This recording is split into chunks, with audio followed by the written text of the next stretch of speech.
14th, 2016. Meeting of the 14th of September, 2016. If those who are able to could please rise for a moment of reflection and remain standing as we introduce our special guests who will sing the national anthem.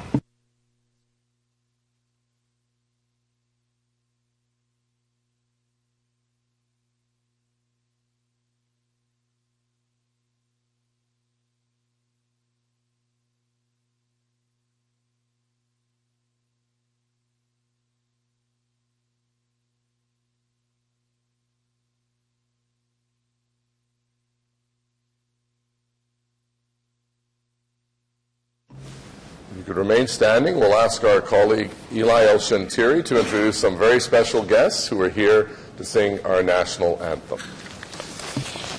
Good morning, Mr. Mayor and colleagues, ladies and gentlemen. It is my great pleasure, Mr. Mayor, to introduce to you a member of the West Carleton Glee Club who will be singing the national anthem today. So the West Carleton Glee Club has 40 members.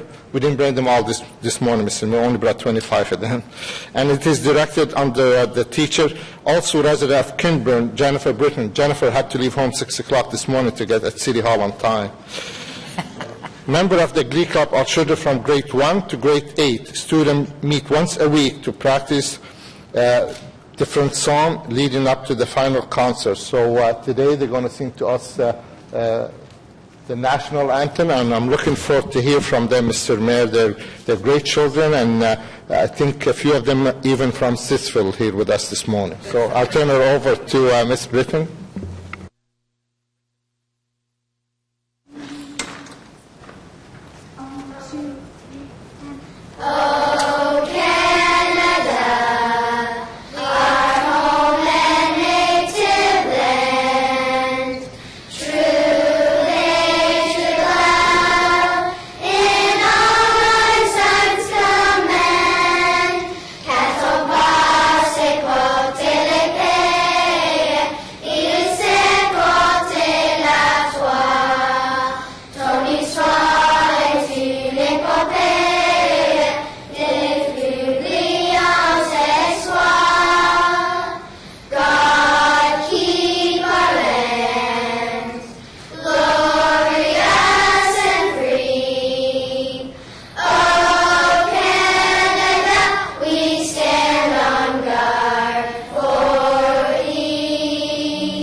Well, that was terrific. Thank you very, very much, Councillor El-Shantiri, for inviting these special guests from West Carleton. And as you mentioned, I think even some came in from Stittsville, Shad, without a passport. So it's great to see no wall being built between Stittsville and West Carleton, and great cooperation. They're a great addition to our meeting this morning.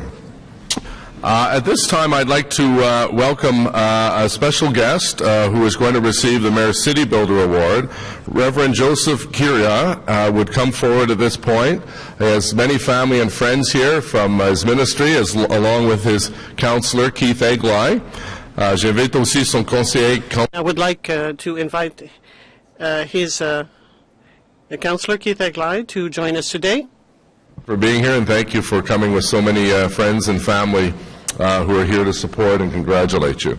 Reverend Joseph is a St. Paul University graduate and a dedicated community leader. He is founder of the River Jordan Ministry in Nepean, a non-denominational, cross-cultural, and multi-generational ministry. This year, the ministry celebrates an amazing 10 years of offering a home away from home to all immigrants living in Ottawa. Cette année, le ministère célébrait une magnifique réalisation. This year, the ministry celebrates an amazing 10 years of offering a home away from home to all immigrants living in Ottawa. Reverend Joseph has dedicated himself and his efforts to serve Ottawa's immigrant population. Through his ministry, he mentors newcomers or helps by providing a message of hope and inspiration. And one of the ways Reverend Joseph achieves this is through volunteering at the Somerset West Community Centre, where he provides vital support for members of the African and Caribbean communities. Reverend Joseph is also a member of the Love Ottawa executive team, and a number of members are here. I don't want to point out one, but we have Jerry Organ, who Grey Cup winner for the Ottawa Rough Riders, that amazing 40-year anniversary we had at Lansdowne. Thank you, Jerry, for being here with your colleagues from Love Ottawa, which is a citywide team representing one-way ministries which strive to build and foster relationships for Ottawa's residents. Through Love Ottawa, Reverend Joseph is also actively involved with Unity Front and Youth at Risk. These two initiatives inspire individuals to make the most opportunities available to them within their community. Thank you, Reverend Joseph, very much for your stewardship of new Canadians and dedication to your community. And on behalf of Councillor Eglai and myself and my colleagues on City Council, it's my pleasure to present you with the Mayor City Builder Award. Congratulations. Come on over here and get a picture, okay? Let's get behind. You get in the middle. There we go.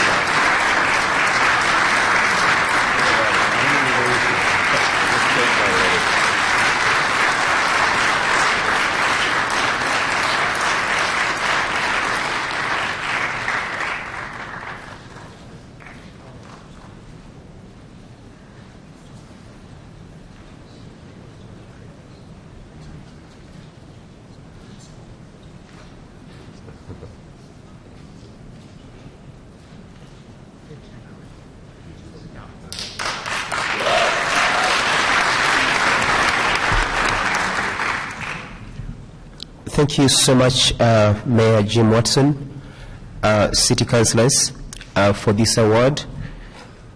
It highlights your commitment to the people that you are serving, particularly immigrant communities who are inspired by this award, knowing that we are not a marginalized group, but we are a people that are of concern to your office. I want to particularly appreciate Councillor Keith Eglai for your continued support in working with me on my commitment to support single mothers, to support youth at risk, and to support newcomers to help them integrate well and integrate fast in our community. We have seen many great success stories, and we are right now working on a program called The Code with the Love Ottawa team, a program that is aimed at mentoring and coaching young black male as we collectively seek to address the problem of guns violence in the city. This award ideally is dedicated to my family, my wife, and my children, who have always allowed me the opportunity to be available to serve my community. This award is also dedicated to the single mothers who are working tirelessly day and night to raise up their sons and daughters, and sometimes don't even have the privilege of seeing those sons graduate. To the contrary, they always have the unfortunate news of hearing that their son is involved in a crime and may be spending many years of his life behind bars. I congratulate you for your strength, for your courage to continue mothering and continue believing the best in your children. This award is also dedicated to members of the Love Ottawa team, men who have come alongside me to support me, to mentor me, to help me realize the dreams and the vision that I have for the vulnerable members of our community. Lastly, I want to thank God, whose love for me is the inspiration behind what I do. I thank you so much for this honor. I am humbled, and I pray that we shall have many more opportunities, not only to receive awards, but to sit at table with you and discuss matters that are pertinent to the communities that I serve, particularly the matter of the Youth Mentoring Initiative through the Love Ottawa that is called the Code. This is very dear to my heart, and we hope that we can have opportunity to discuss this with you. Thank you so much.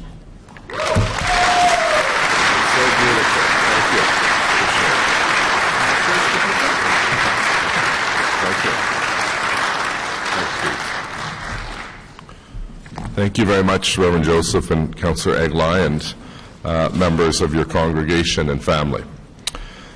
It's now my pleasure to preside over a handoff ceremony of last year's United Way co-chairs to this year's United Way co-chairs. And I'd ask Michael Allen, CEO of United Way, to come forward, Charles Bordelot, Chief of Police, outgoing co-chair, Danya Vered, outgoing co-chair, Frank Bilodeau, incoming co-chair, and Kathleen Kemp, incoming co-chair, to come forward. Welcome. Bienvenue. Just yesterday, Michael, I was speaking at the Canadian Border Services Canadian Border Services organization's kickoff the United Way. They had it right here at Jean Piggott Place, so we're back in the United Way mood here in Ottawa. And as we all know, the United Way is a key community partner and driving force in our city who strives to keep our communities healthy and welcoming for all residents. Cette année, s'entraide à investir. This year, United Way has invested in more than 110 programs and other initiatives that support the most vulnerable people in our city. People with disabilities, those facing mental health and addiction issues, or more, the United Way is a vital community partner for those in need. This is thanks to the $15.8 million raised by the many generous donors in our city, including many contributions made by our own employees right here at the City of Ottawa. Les dons de la personnel de ville fait the donations made by the city contribute to the whole City of Ottawa. And support network for many of our city's most vulnerable. It's my pleasure to be here today to thank the outgoing campaign chairs, Chief of Police Charles Bordelot and Danya Vered, for their outstanding leadership and dedication to our community. As someone who chaired the United Way campaign several years ago, I know the time commitment that is involved. In addition to busy lives and busy professions, you took on this added responsibility of leadership, and for that the community thanks you. J'ai maintenant le plaisir de les... Now I would like to invite the new co-chairs of the 2016 United Way campaign. And take the podium. Well, thank you very much, Your Worship, members of council, city staff, guests. Thank you very much for having us here this morning. It was almost a year ago that Danya and I officially launched the United Way campaign as co-chairs, and let me just say what an inspiring and momentous year it has been. As someone who spent my entire career in the service of the community, taking on the role of one of the co-chairs for the United Way campaign was an honor and quite a natural extension of my role as your Chief of Police. Toutefois, ce qui a changé pour moi... What changed for me over the year was the way in which I was associated with all the aspects of United Way work. Was the training that I did with the kids of the Russell Heights Community Centre for my half marathon during the Tamarack Ottawa race weekend in support of the United Way. I was running with kids like Caroline, Edwin, and Morgan, who rely on the Russell Heights Community House, a United Way partner in Alta Vista Ward. I and many others ran the race so that these kids could have someone safe to go to learn and grow. L'expérience m'a permis de tisser les liens. This experience allowed me to establish relationships with kids and to help them in school and in life. You need small moments like this over the campaign, and they will stay with me. The Chief and I have had a really impactful journey so far, from early morning workplace launches to community events like the Gen Next Schmooze Fest to visiting homework clubs around the city. We've had a lot of fun doing a lot of really good work together this year.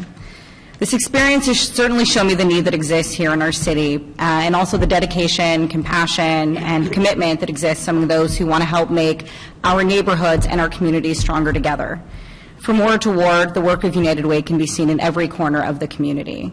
I mean, we have the important investments that United Way makes in 211, where a member of our community can connect with someone to find help, and available social service resources in our city, or United Way's investments in the Distress Center. There's also the work and investments made by United Way to help bridge the gap for people with disabilities in reaching their employment goals. These investments are crisscrossing our city and are there to help our fellow neighbors be stronger as a community. I'm proud of our accomplishments during the campaign, and it's an honor to say that we played an important part in helping United Way reach its goal to change the lives of 57,000 people in the City of Ottawa this year. The Chief and I wish to thank the City's co-chairs, Dan Chenier and Lisa Allaire, for leading the City's United Way campaign. They, along with an army of dedicated individuals from all departments, are the true heroes of your campaign. So we wish to ask those who are present to stand up so that we can acknowledge them.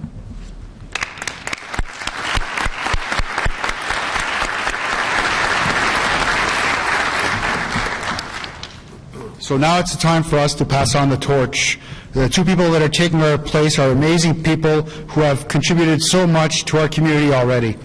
I'd like to call upon our 2016-2017 campaign co-chairs, Frank Bilodeau, District Vice President, Ottawa and West Quebec, Scotiabank, and Kathleen Kemp, Director of Social Enterprise Development at the Centre for Innovative Social Enterprise Development. So Frank and Kathleen, you want to join us here at the podium?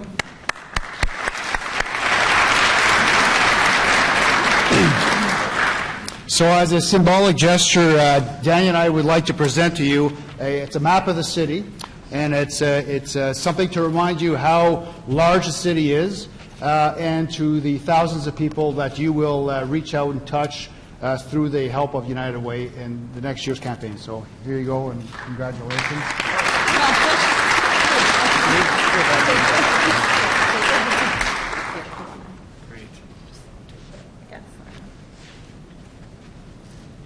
Oh, yeah.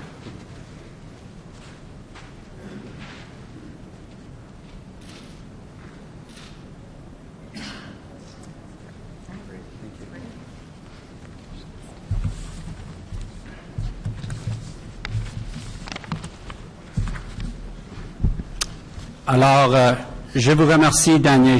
Thank you, Dania and Chief Bordelot, for everything you've done. Kathleen and myself are honored to take over and to continue the excellent work that you've done. I have had the privilege of working with United Way Ottawa as board chair.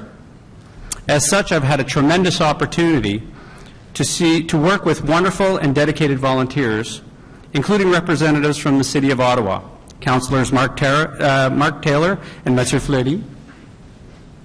There we go. Fine examples of how the City of Ottawa and United Way are key municipal partners with a deep and long-standing relationship focused on helping those who truly need it most in our community.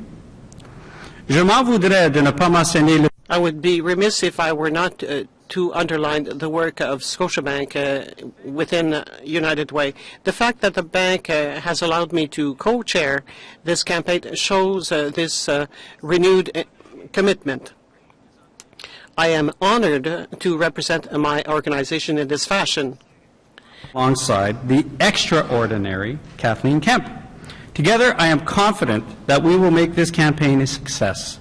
Kathleen and I truly look forward to working with the City of Ottawa's campaign committee. I'd like now to invite Kathleen to say a few words. Good morning. I represent the next generation of people contributing to our community. I was recently recognized as with the United Way as their inaugural Gen Next Community Builder of the Year Award for my work with social enterprise, an emerging and flourishing sector within the nonprofit sector. United Way supports several social enterprises, particularly those that are helping new Canadians and people with disabilities. I'm excited to learn more about this work and the other work I'll discover through this campaign throughout the community.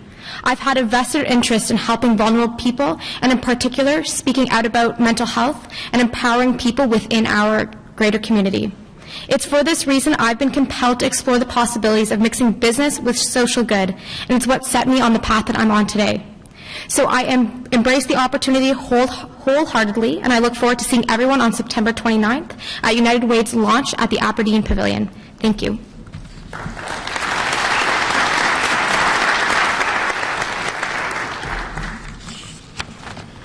On behalf of the City of Ottawa and my colleagues on City Council, we want to thank again Co-Chairs Dania and Chief Bordelot. And as a token of the City and the United Way's appreciation, we present you with this gift, which represents the wonderful work you have done in the community.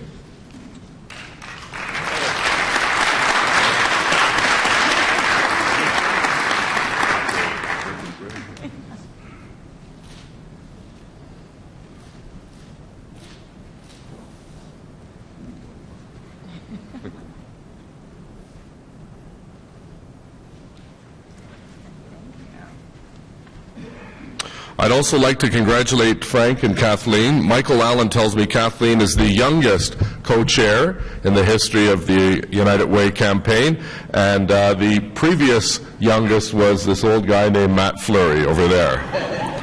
Je remercie Frank et Kathleen et je leur souhaite bon... Thank you to Kathleen and to Frank. Alan, thank you for your leadership. Remember, this is the United Way season to be generous and to give. Literally tens of thousands of people in our community are relying on the generosity of the people of Ottawa to help them get a little bit ahead in life, help them to make a better life for their families and their communities. So we're very proud of the work the United Way does. The City of Ottawa is proud to be a partner, but we all have our collective responsibility to dig a little deeper in these challenging economic times to help those less fortunate than ourselves. Thank you very much. Merci.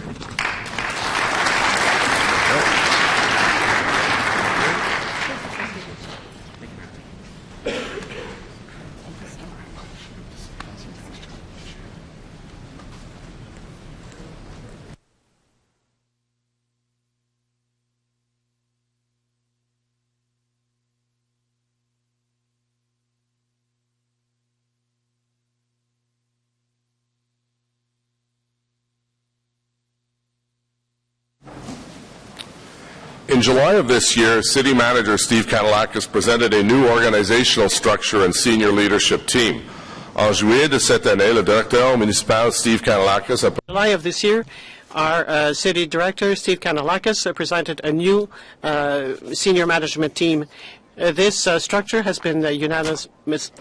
Leadership team has renewed accountability to Council and all of the residents of the City. I'm pleased to see they are taking an active role by all being present here today, and I know that this guidance and leadership will not only help Council, but all members of our community. Je suis heureux de constater que... I'm very pleased to see that they are playing an active role, and they are all here today, and I hope that their recommendations and their leadership will not only help Council, but also all the members of our community. A large task ahead of them in developing our budget solutions and preparing for a busy and exciting year in 2017. I look forward to their continued collaboration and for their presence with Steve Kanellakis at the table with us today. Roll call, please, Madam Deputy Clerk.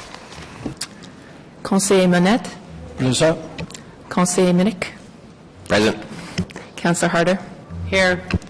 Councillor Wilkinson. Present. Councillor El-Shantiri. Present. Councillor Kadri. Present. Councillor Taylor. Here. Councillor Shirelli. Here. Councillor Eglai. Here. Councillor Deans. Here.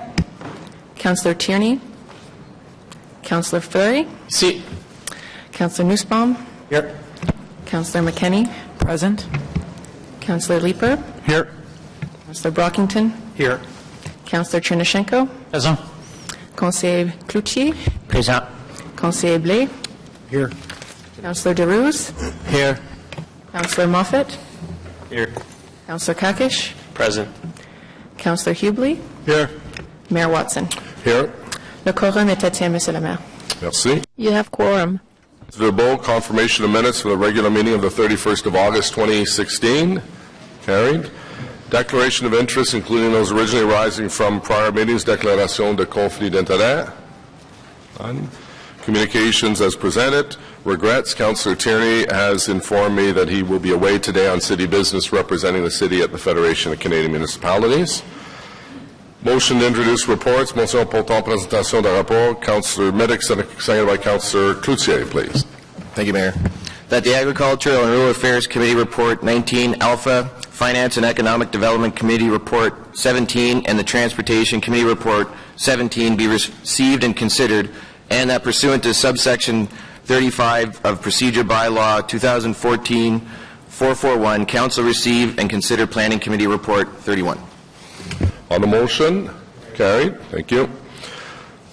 Committee reports, Agricultural and Rural Affairs Committee Report number 19A, rapport numéro 19A du Comité de l'Agriculture et des Affaires Rurales, Zoning Bylaw Amendment 4041 Moody Drive, modification de règlement de zonage 4041 Promenade Moody. On the committee recommendation, on the summary of submissions, carried. Finance and Economic Development Committee Report number 17, rapport numéro 17 du Comité des Finances et de Développement économique. Item number 2, 2016 Operating Capital Budget Q2 Status Report, received. Item 3 is Bell's Corners Community Plan, Improvement Plan, CIP, Plan d'Amélioration Communautaire de Bell's Corners, carried. Planning Committee Report number 31, rapport numéro 31 du Comité de l'Urbanisme, Zoning Bylaw Amendment 4115 Strandherd Drive, modification de règlement de zonage 4115 Promenade Strandherd, carried. Transportation Committee Report number 17, Downtown Ottawa Truck Tunnel Feasibility Study. We have a motion, so we'll come back to that. Bulk consent agenda. Does anyone? Councillor Deans. I'd like to lift item L, Public Transit Infrastructure Program. Okay. Anything else to be lifted from bulk consent? On bulk consent? Carried. And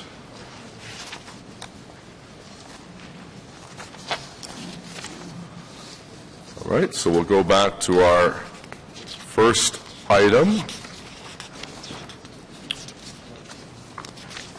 which is the environmental assessment on the Transportation Committee. Councillor Hubley and Moffat have a motion, so we'll entertain the motion, have it tabled first, and then go on to the main report and the motion. Councillor Hubley, please. Thank you very much, Mr. Mayor. Whereas the Downtown Ottawa Truck Tunnel Feasibility Study outlines various options and considerations for implementing tolling as a means to provide a new source of revenue to pay for infrastructure projects and reduce congestion, and whereas the Transportation Committee has recommended that the Mayor contact the federal and provincial governments on behalf of City Council to discuss next steps relating to the planning and implementation of the Downtown Ottawa Tunnel, with priority for the shared funding for the environmental assessment, and whereas if a downtown tunnel is to proceed as an alternative route for interprovincial truck traffic, one of the next steps would be an environmental assessment study. Therefore, be it resolved that the scope of any future environmental assessment study for the downtown Ottawa traffic tunnel include an exploration of the effects from the variations in volumes utilizing the tunnel, should the proposed tunnel be a toll road, and be it further resolved that if an alternative truck route such as a tunnel is established, staff be directed to explore the feasibility of banning all trucks from the core, with the exception of those making a delivery inside the core. Thank you very much, Mr. Mayor.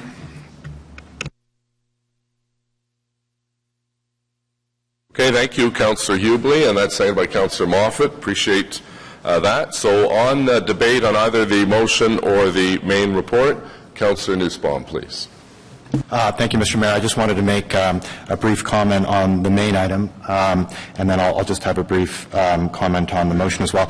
On the main item, although I don't sit on Transportation Committee, I did attend the meeting because this is an issue of great interest to the whole City of Ottawa, but in particular to residents of my ward. And one of the issues which I raised before the meeting, and Councillor Eglai and I and others had constructive discussions on, related to the concerns I had with regard to the southern portal, essentially the way in which the connection between the tunnel and the 417 happens on the south end. I was encouraged by the fact that the committee approved the language that I had put forward on just making sure that in the next steps we're looking at mitigation measures, modifications to that portal. I think it would be useful to look again at whether or not a direct connection is possible, and if not, what are the other modifications which can be put forward. So I just want to thank the members of the committee for passing that language, and with that change, I'm confident moving ahead that we can address the concerns of the community as we move forward on the tunnel project. As I say, it's an important project for the whole city. With regard to Councillor Hubley's motion, I think the last clause calling on staff to look at the feasibility of banning all trucks from the core, I think that's an excellent idea. I think we want this tunnel to try and maximize or minimize the number of trucks that retain in our downtown core on surface routes. So the idea of looking at ways in which we can maximize usage of the tunnel, I think, is a good one. So thanks, Mr. Mayor. All right, thank you, Councillor Nussbaum. Conseiller Cloutier, s'il vous plaît. Merci bien. Thank you, Mr. Mayor. On the report that was discussed at Transportation Committee, page 5 of the report, about 1/3 down, says that the Ottawa River has 5 interprovincial bridges, and that we expect that it's expected that in spite of improvements to transit, a new span will be required by 2031. How will that fact or that assertion be considered as part of this this environmental assessment? Mr. Mayor, it won't form part of this environmental assessment, so that's future look out.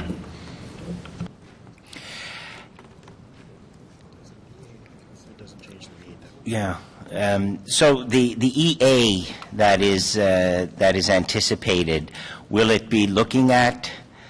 It will, of course, look at the routes that were looked at in the $750,000 report, but the options that will all be asked about as part of the fallout of the EA, be it the extension of the Vanier Parkway or other routes for a tunnel or whatever.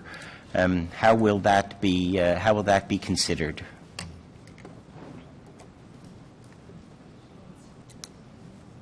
If we can have Ms. Chee's microphone open, please. There we go.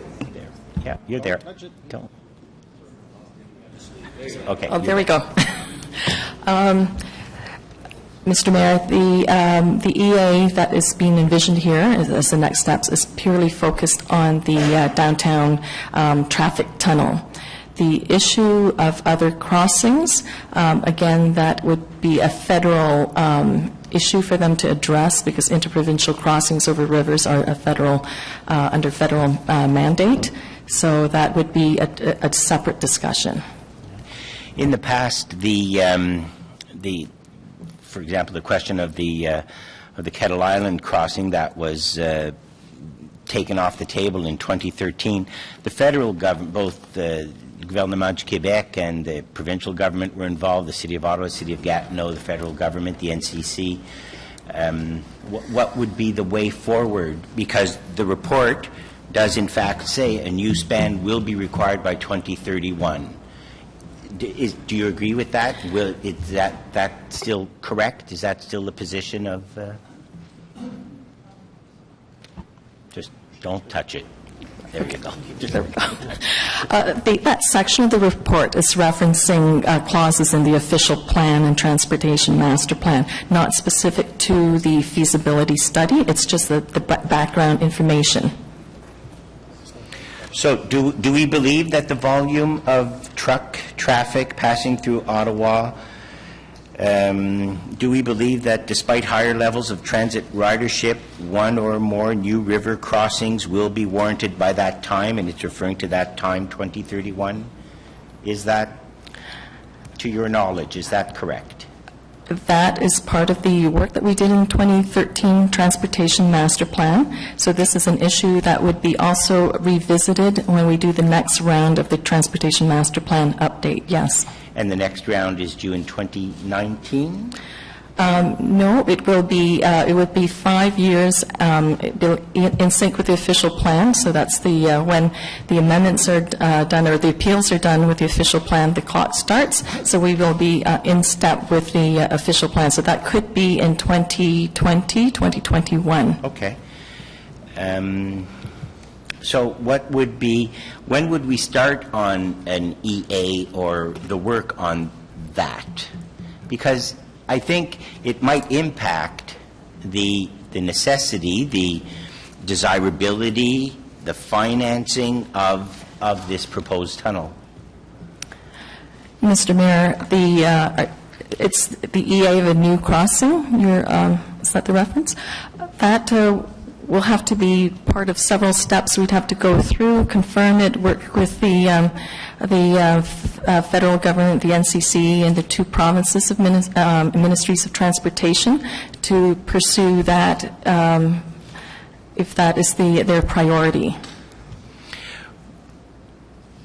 Would it be something that the department would contemplate, that we would build to the objective being, and I recognize the issue, my colleagues, I recognize the issue of truck traffic in downtown Ottawa. Would it be desirable to look at building that span earlier rather than later, since it's necessary for 2031? Would it be desirable to look at that span earlier rather than later? Mr. Mayor, the very good questions, although the challenges, all of those are speculative until you do the refresh of the Transportation Master Plan, and that's, as Vivi explained, kicks in once all the appeals are done, and the appeals are not done. You'd be crystal balling, making a bunch of assumptions, and you could end up tripping over yourself in terms of that. So, and it would not be staff's recommendation to start doing that speculation in terms of that. We would recommend you wait for your refresh of the TMP. The current master plan to be refreshed in 2020 is 2 years old. And it does state that a new span will be needed by 2031, and by the time we get shovels in the ground on this EA will take years, and then financing. So I'd perhaps we could discuss it a little bit more and see what else is, how we could avoid, you use the term, Mr. Manconi, tripping over each other, tripping over a tunnel that we might not need, or a span that we might not need if we look at the whole situation now. So, thank you, Mr. Mayor. Great, thank you. What about the Alta Vista Parkway? Do we need that? Some others aren't, I think. Your neighbor. Councillor Eglai. Thank you, Mr. Mayor. Ms. Chi, I just want to confirm that the motion that was just tabled this morning, we didn't have that in front of us at committee. Have you had a chance to consider it from a staff perspective, and can you work with it, or are there some tweaks you need to it? Just, I'm not saying I'm against the motion, just want to make sure it's something that staff are able to deliver on before we vote. Mr. Mayor, yes, we can work with the motion. Thank you for that clarification. Right, and thank you, Councillor, for the work you did at committee. I know Councillor Deans had a hand in improving the report along with others, so I appreciate that. Councillor Monette, s'il vous plaît. Thank you, Mr. Mayor. Basically, the issue we're dealing with today is an issue that's we've been dealing with for decades. This is not only about the tunnel issue, it's about the bridge issue. And if you remember, there's been a lot of studies, environmental assessments done on different options for the bridges, going right back to the Greber report in the 1960s. As a council, we felt quite strongly that we needed to find a better option than the bridge, and that is why we had decided to look at the tunnel option. This is not something new. This is since 10 years being on council, we've been dealing with this file. And I believe that moving forward with an environmental assessment is the proper alternative. What we will see with an environmental assessment is the total actions that will be required to go forward with the tunnel option. If we do not go through a tunnel option, then we will be right back at the table discussing the bridge issue again. And there's been 4 studies on the bridge. Every time it's been Kettle Island. Personally, I do not wish to go back to that debate. I believe that the tunnel option is a way to go for the future. And, you know, basically we need to find a solution once and for all for the trucks on King Edward. King Edward trucks does not work. So we need to be proactive, as we have been proactive on many files on this council. So I will be supporting the motion, and I also do support Councillor Hubley's motion to study about keeping trucks completely off of King Edward, except for the tunnel, and except for delivery to local streets. Thank you, Mr. Mayor. Merci. Councillor Wilkinson, please. Thank you, Mr. Mayor.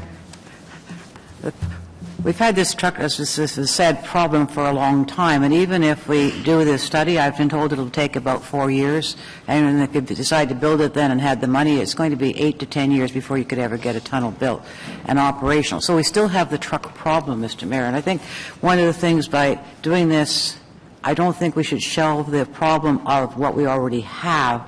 And I think there does need to be some actions taken, whether it is, like when I see a truck full of lumber coming and going through the downtown to cross the bridge, there's no reason why that truck couldn't be said, you can't go through here, they have to go further up the valley, which is where they're coming from in the first place.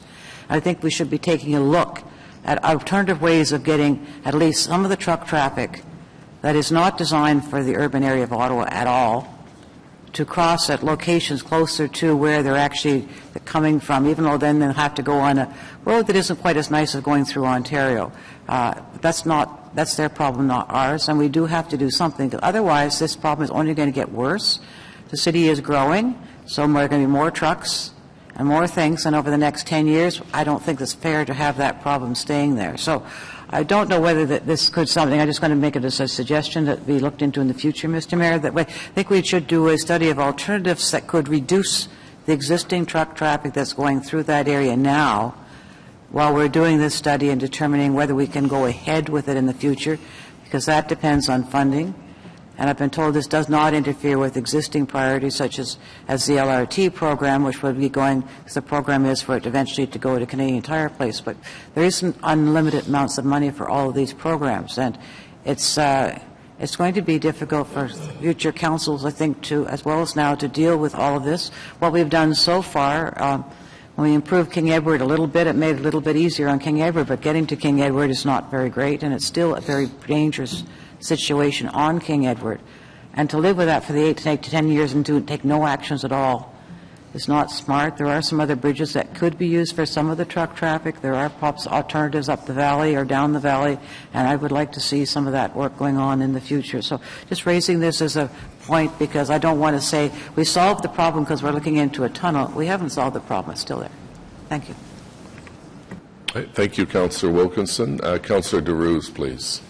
Thank you, Mr. Mayor. I know I sit on the Transportation Committee, and we've done lots of conversation over this tunnel and the EA.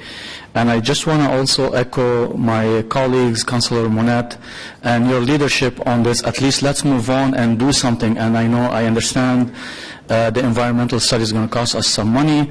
I just want to go on record and on to making sure the assurance of this EA study, the money that we're going to spend on it, it's not going to delay any project, and it's going to be an issue to any other commitment the city has done within Master Transportation Plan to making sure that we have enough money and not stuff delayed.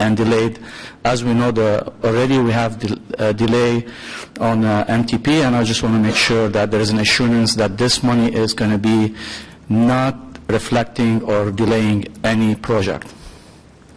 And that will be. I think Mr. Manconi can answer. He's answered it before. Yes, Mr. Mayor, I can assure you, and I've issued a memo to that effect, that the direction given by the city manager to us is that we're going to bring forward our portion of the funding so that we do not erode the EA study list that's already in the queue. Thank you, and thank you, Mr. Mayor. Thanks, Councillor DeRoche. Councillor Kakish, please. Thank you, Mr. Mayor, and I did not support this item at Transportation Committee, and I don't intend to do so today. I think Councillor Cloutier hit the nail on the head by raising some of the points that he did in terms of the real issue and the real solution. And I think what we're doing today by supporting this is having a solution of political convenience as opposed to a more sensible and smart solution in terms of financial accountability, but also in terms of the engineering perspective as well, and dealing with the future forecasting of the interprovincial capacity and numbers that we need.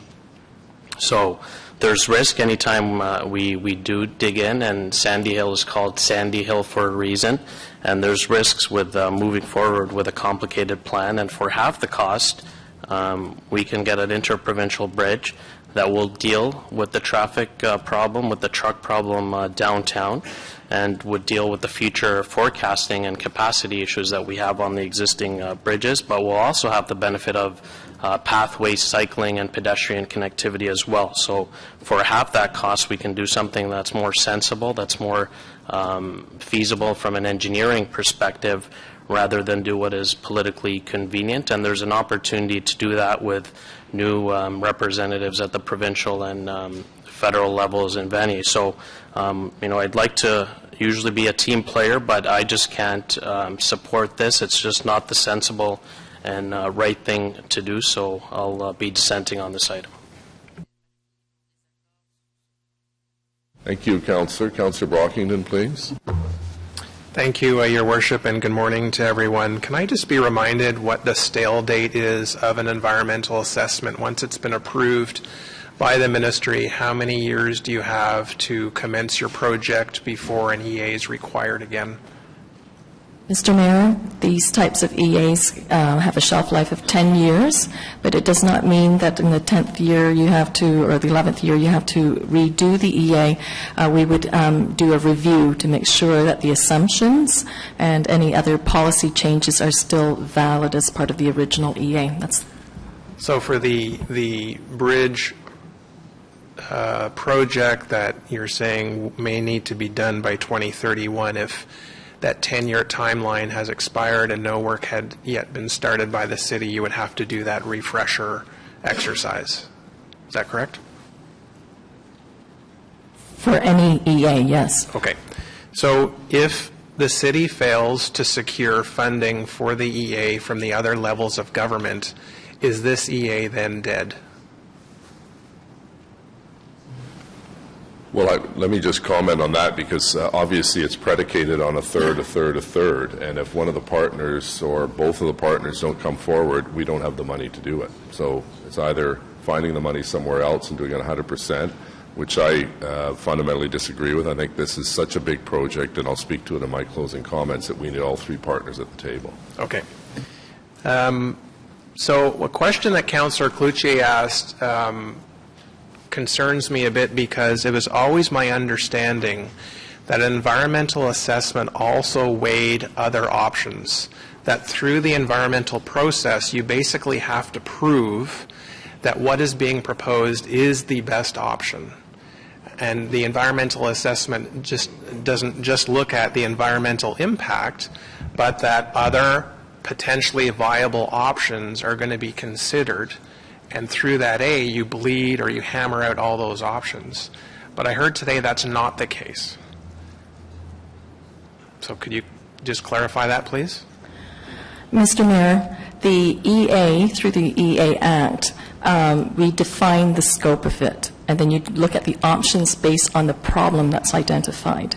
So in this case, it's the problem of truck traffic and the potential to put it into a tunnel. So that would be the scope of the EA. So we would look at, well, a corridor has been identified from this feasibility study. So the work that was done in this feasibility will feed into the next stage of the EA.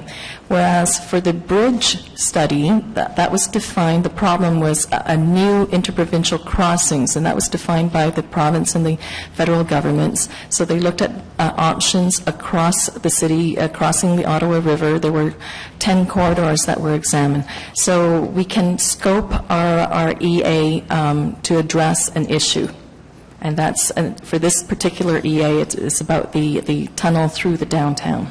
But if I take a step back, I think we all acknowledge there's a problem with heavy trucks in the downtown core. Maybe we all don't agree whether or not we need to proceed with a tunnel. But as a member of council, and I raise this at committee, I need a better understanding of what all the viable options are. I asked for information. I received a report back from you that looked at the EAs for the bridges. But I don't know what else has been looked at as far as time restrictions or an elevated roadway or an elevated highway rather than a tunnel. And so my concern is this EA will proceed. You'll come back with much more details about how we do it, the feasibility of a truck tunnel. But when does this council weigh all the other potential options? Because the previous speaker said the bridge option can alleviate that program. It can facilitate hazardous materials that I hear a tunnel will not facilitate. And yet all these other options still exist. So if this EA that we're debating now is not going to consider the other options, when do we consider the other options? So, Mr. Mayor, I think I have to ask the question, are we talking bridge crossing or are we talking the tunnel?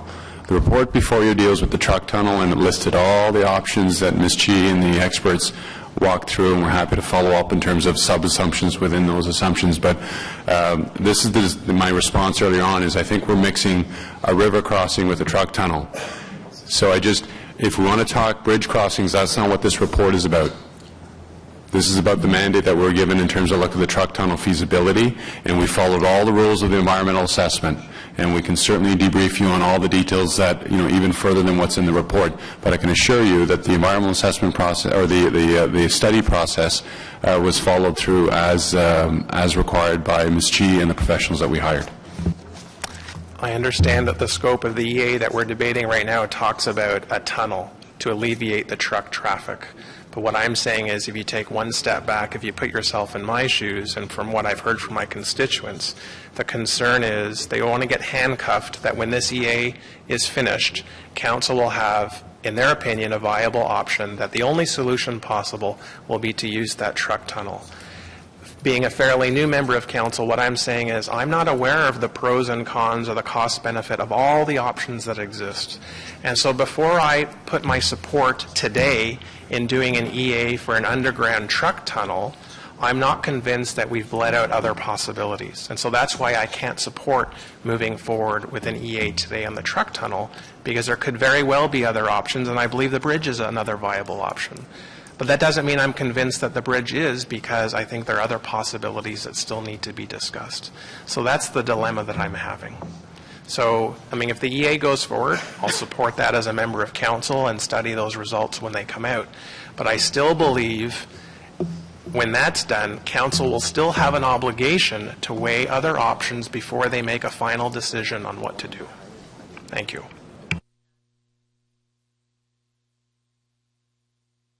Thank you, Councillor. Councillor Shirelli, please. Thank you, Your Worship. The whole question of a tunnel for downtown for trucks has been sort of an issue on and off the discussion agenda for the past 15 or 20 years. A tunnel like this would be something that would be nice to have. It would be a worthwhile project, but we can't afford $2 billion. So $2 billion is about $6,500 per household in the city. So even people who want this, do they want it that much? And I think the answer there is no, especially since the problem you're trying to solve is interprovincial truck traffic that doesn't necessarily fall squarely to the benefit of the city. Now, in discussing this with the mayor indicated that there is a possibility of getting the upper levels of government to fund a much greater share, maybe even up to 100% of the cost of the bridge, of the tunnel. Well, if that is the case, if there is some chance of that, despite the fact that I wouldn't support the tunnel at this point, I will support this phase of the inquiry and the EA, because it does make sense to invest that much money into it if there is a potential for the upper levels of government living up to their responsibility in this area to a significantly higher amount than a third. So although I'm certainly not guaranteeing that I would support the tunnel when it comes time to look at that, I will support this level of it because I think it makes sense. All right, thank you, Councillor Shirelli. Councillor Deans, please. Thank you, Mr. Mayor. And just following on what Councillor Shirelli said, this is also my understanding. I mean, I think what we're asking the mayor to do through this resolution is go and speak to the upper tier levels about funding and environmental assessment. And we're prepared to contribute to the environmental assessment because it's in our interest, even though we're making the presumption up front that this is an interprovincial issue and it would be wholly funded by upper tier governments because of its interprovincial nature of it, and that it would not be local dollars to spend the $2 billion to resolve this issue. And we heard the mayor say at committee last week that he sees the capital money coming from upper tier levels of government. So that leads me to this whole question of the toll motion that's here today. We heard the mayor say at the committee last week that the tolls would go for the maintenance and operation, general maintenance of this tunnel. But if it's an upper tier road, why would we be maintaining it anyway? So I'm just trying to follow the dots on this. If we're not going to build the tunnel, we're presuming the feds are, the upper tier governments, to deal with an interprovincial issue, and if they build it, aren't they going to maintain it? Like, why would we take it on as a city maintenance contract? So before I vote on the toll, and I'm happy to study tolls because I think it will lead to the conclusion we heard from the committee, from the staff last week, which was probably doesn't make any sense anyway. But why would we at this point be, building in a presumption that we would take ownership of it and have to maintain it?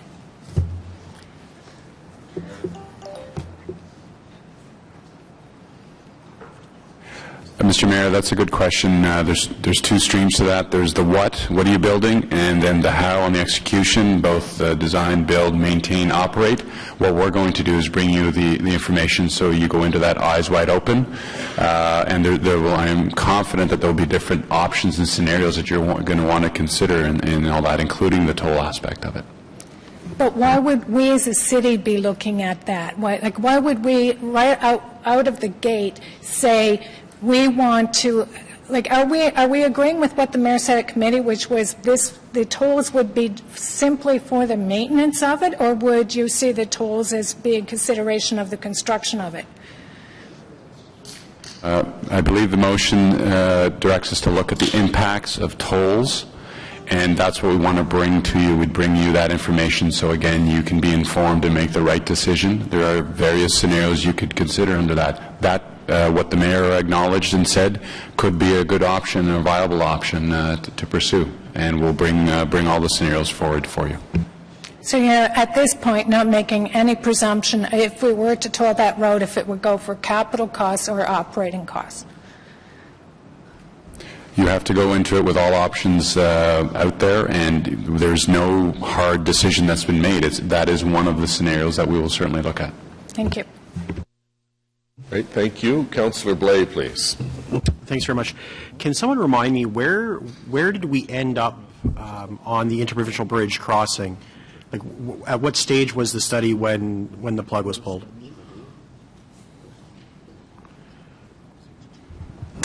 Mr. Mayor, it was in the EA phase. They reached to the point where they developed a corridor. They defined the corridor, and they were working on the functional plan of that corridor. And where it stopped was that that went out for public consultation, and the next step would have been to take the issues and mitigate those issues through the next step of the design. Perfect. And if I recall correctly, the corridor was Kettle Island, and then the highway access was at the Vanier Parkway, effectively. Is that correct? No, it was not at the Vanier Parkway. It would come through at Kettle Island, follow the Aviation Parkway corridor, and come through near at the baseball stadium. The transit station. What? Surville. Near Surville, right? Yeah, near Surville. Near Searville. Okay, so at the split, basically. Okay. So my next question is about the TMP. Why is it speculative to believe that a statement in the TMP 2 years ago that an interprovincial bridge crossing... Councillor, can you put your mic a little closer? It's hard to hear. The TMP, which is 2.5 years old, says that an interprovincial crossing is required by 2031, and so I'm wondering why it's speculative at this point to still believe that. The TMP looked at the transportation network across the city based on demand and forecasted demand and based on information from the Origin Destination Survey. So it pointed out that to the end of this planning horizon, to 2031, there would be a need for another crossing. And basically that is just to give an indication of where we're headed. This would all have to be reviewed each time we do a refresh of the master plan. I get that. I guess the point was Councillor Cloutier asked if the position of the department is that we still need a crossing by 2031, and the answer was that's speculative. And so I'm wondering if everything in the TMP is now speculative. It's only 2 years old, right? It was based on assumptions when we passed it. The only things that have changed are the things that we've built so far, which is not quite much, given that we're only 2 years into it. So I'm just wondering, is every project that's forecasted as needed now speculative?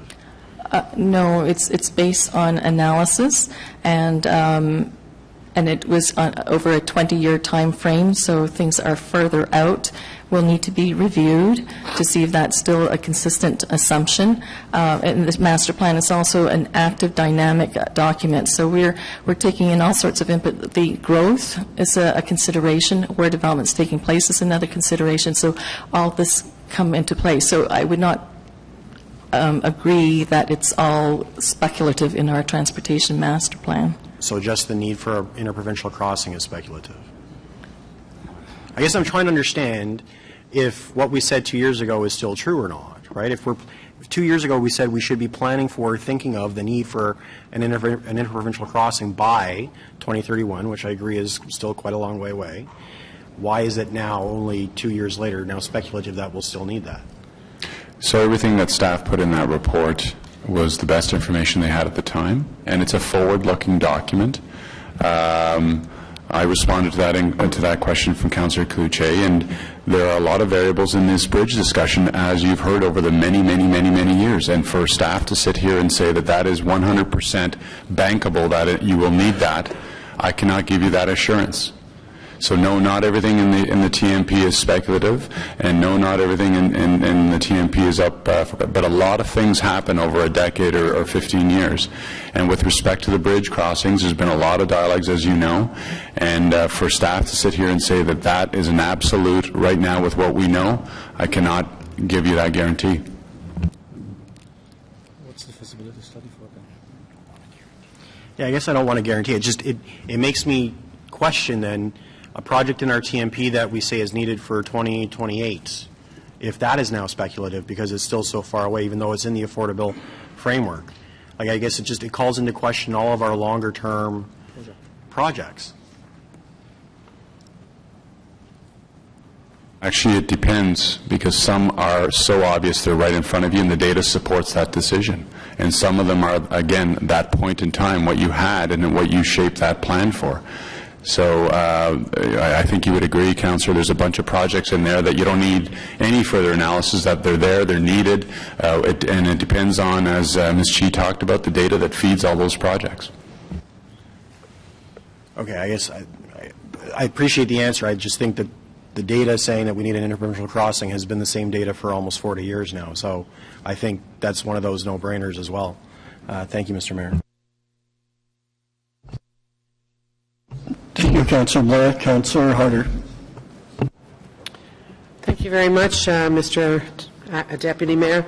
My question is a little bit post the start of this. So the mayor, if we're successful as a city in getting the partnership, the 2/3 of the funding for the EA, and that will come back, I believe, to Council or to Transportation Committee. At that point, would it be worthwhile to establish a sponsor group? And I'm saying that as someone who has seen the evidence of success that comes from sponsor groups since we started using those, and that would have been in the previous term of council, I believe, or the one before that. So I'm wondering if at that time there would be value in having a sponsor group that would be comprised of the chairs of planning, transportation, and transit, along with the 3 local councillors. So the Councillor Nussbaum, Fleury, and McKenney. Staff would be fine with that. I would default to the councillors that you just referenced. Sure. I think it would be, we have the evidence to show how effective that really is. It saves a lot of time and money on both sides. We've got people that are inside the tent that actually are leading different departments, the staff, the councillors, the local folks, and it makes you better able to maneuver faster and when necessary. So I was thinking about moving such a motion today, but I really think it is premature. We need to see whether we get the funding first. As the mayor said when Councillor Brockington was asking, are we going to go forward with this if we don't get the partnership? And the mayor was very clear in saying we don't have the money to do that, and that would not be where he would go.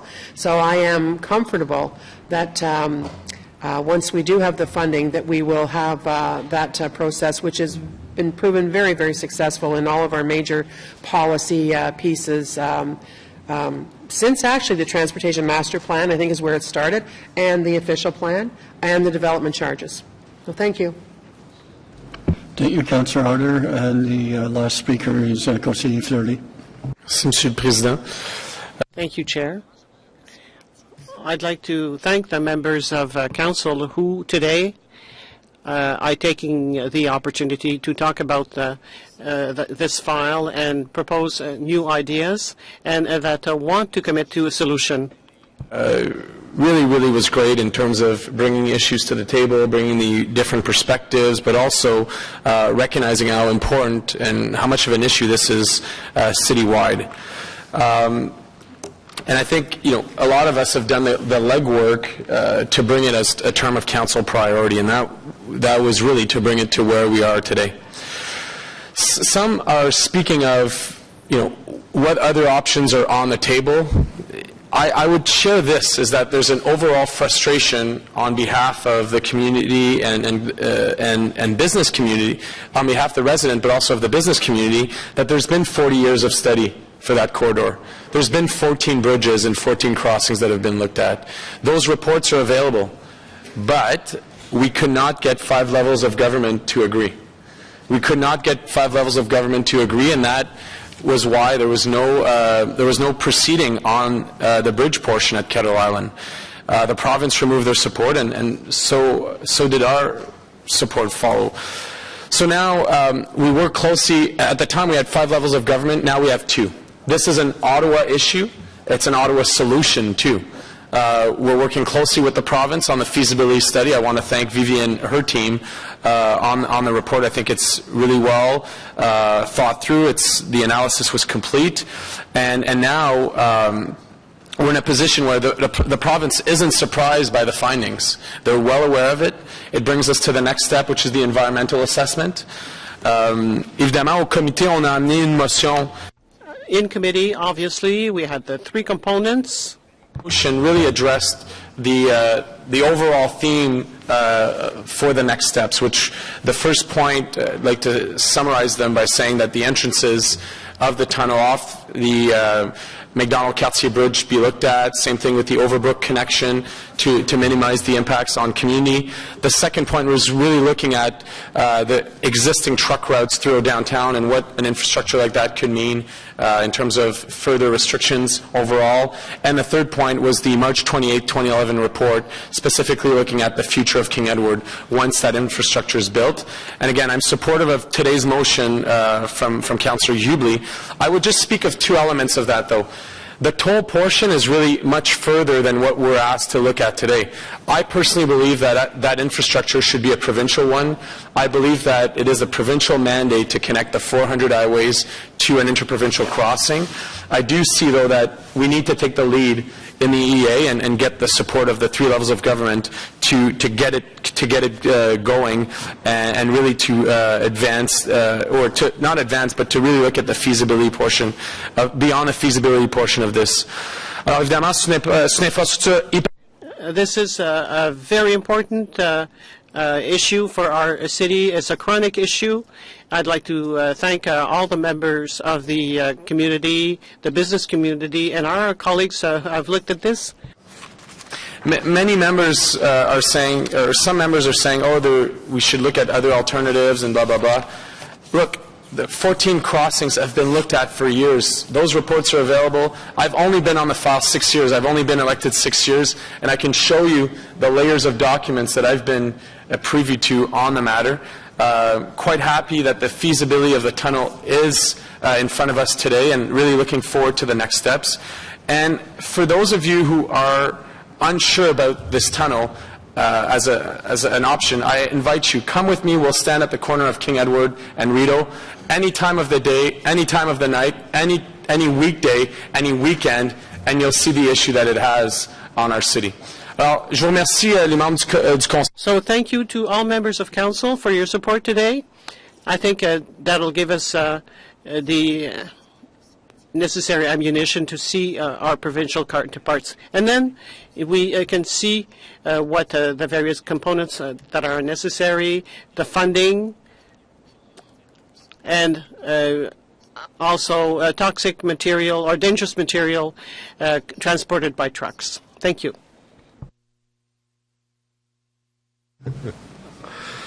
Thank you very much, Councillor. Merci, Conseil. I'd like to offer some comments on this particular proposal that's before us. First of all, thank you, Councillor Hubley and Moffat, for the thoughtful suggestion with respect to your motion. We asked staff last term at Council to explore the feasibility of a truck tunnel between the McDonald-Cartier Bridge and the 417. That's the mandate that we gave staff, and I thank Vivi and her team and Mr. Manconi and his team. That's what they set out to do. Nous avons demandé au personnel d'étudier la... We asked staff to look at the feasibility of a link between McDonald-Cartier Bridge and Highway 417, and this is exactly what they did, and thank you so much. For Mr. Manconi and Mrs. Chi. There were a lot of urban myths about Sandy Hill. You couldn't put a tunnel there because it was all built on sand and so on, but I think this study has shown that it is feasible from a technical point of view. Today, we're being asked to take the next logical step, which is to undertake a detailed environmental assessment that would provide the City of Ottawa with a much clearer sense of how much such a tunnel would cost and the specific routing. There are some who are balking today at the price tag for a project that could be built many years down the road. Now, as we're in the final stages of negotiating Stage 2 of LRT, let's remember a couple of facts. 6 years ago, I would suggest to you, no one would have believed you if you had told them we're planning a $5 billion light rapid transit project for our community, including a 2.5-kilometer tunnel. Today, we're not talking about it, we're actually building it. Aujourd'hui, nous construisons ce système. Today, we are building a light rail system, and residents will benefit from it in less than 2 years. We'll be up and running. We still have a way to go until final completion, but I do believe that our ability to get things done as a city is increasing. Between now and 2026, as an example, over $50 billion will be spent on transportation and transit infrastructure projects in the Greater Toronto and Hamilton area, including the replacement of the Gardiner Expressway. The most recent estimate to fix the crumbling Gardiner Expressway alone is over $1 billion. And during that same window of time, the Government of Canada will spend close to $5 billion to replace the Champlain Bridge in Montreal, and billions more to build a second crossing to get goods across the Windsor-Detroit trade corridor. So the next 10 to 15 years will see historic and transformative infrastructure investments in Ottawa, Ontario, and other parts of Canada as governments act on the need to invest for the long term and at the same time create jobs. I can assure you that if Yonge Street from Front to Bloor was a major truck route for interprovincial truck traffic, or a downtown street in Montreal or any other big city, that it would have been fixed by now. It's not far-fetched to believe that we will one day convince the governments of Canada and Ontario to help the City of Ottawa correct an historical planning mistake, one that has allowed an interprovincial truck route to run on local streets through our neighborhoods and in the heart of our nation's capital. And just think about that area for just a moment, because I think Councillor Fleury hit the nail on the head. Anyone who spent time down in that area realizes that King Edward as a truck route has divided that community of Lower Town and has had a very negative impact on the quality of life of not just the people who live in that area in Sandy Hill, but also residents and the literally millions of tourists that come down that area each and every year.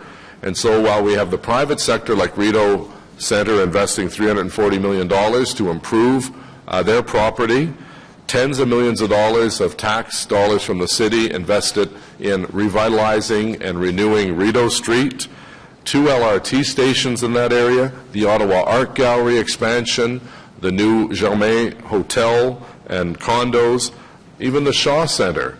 All of those are being impacted adversely as a result of having 18-wheelers, lumber trucks weaving in and out of the downtown core.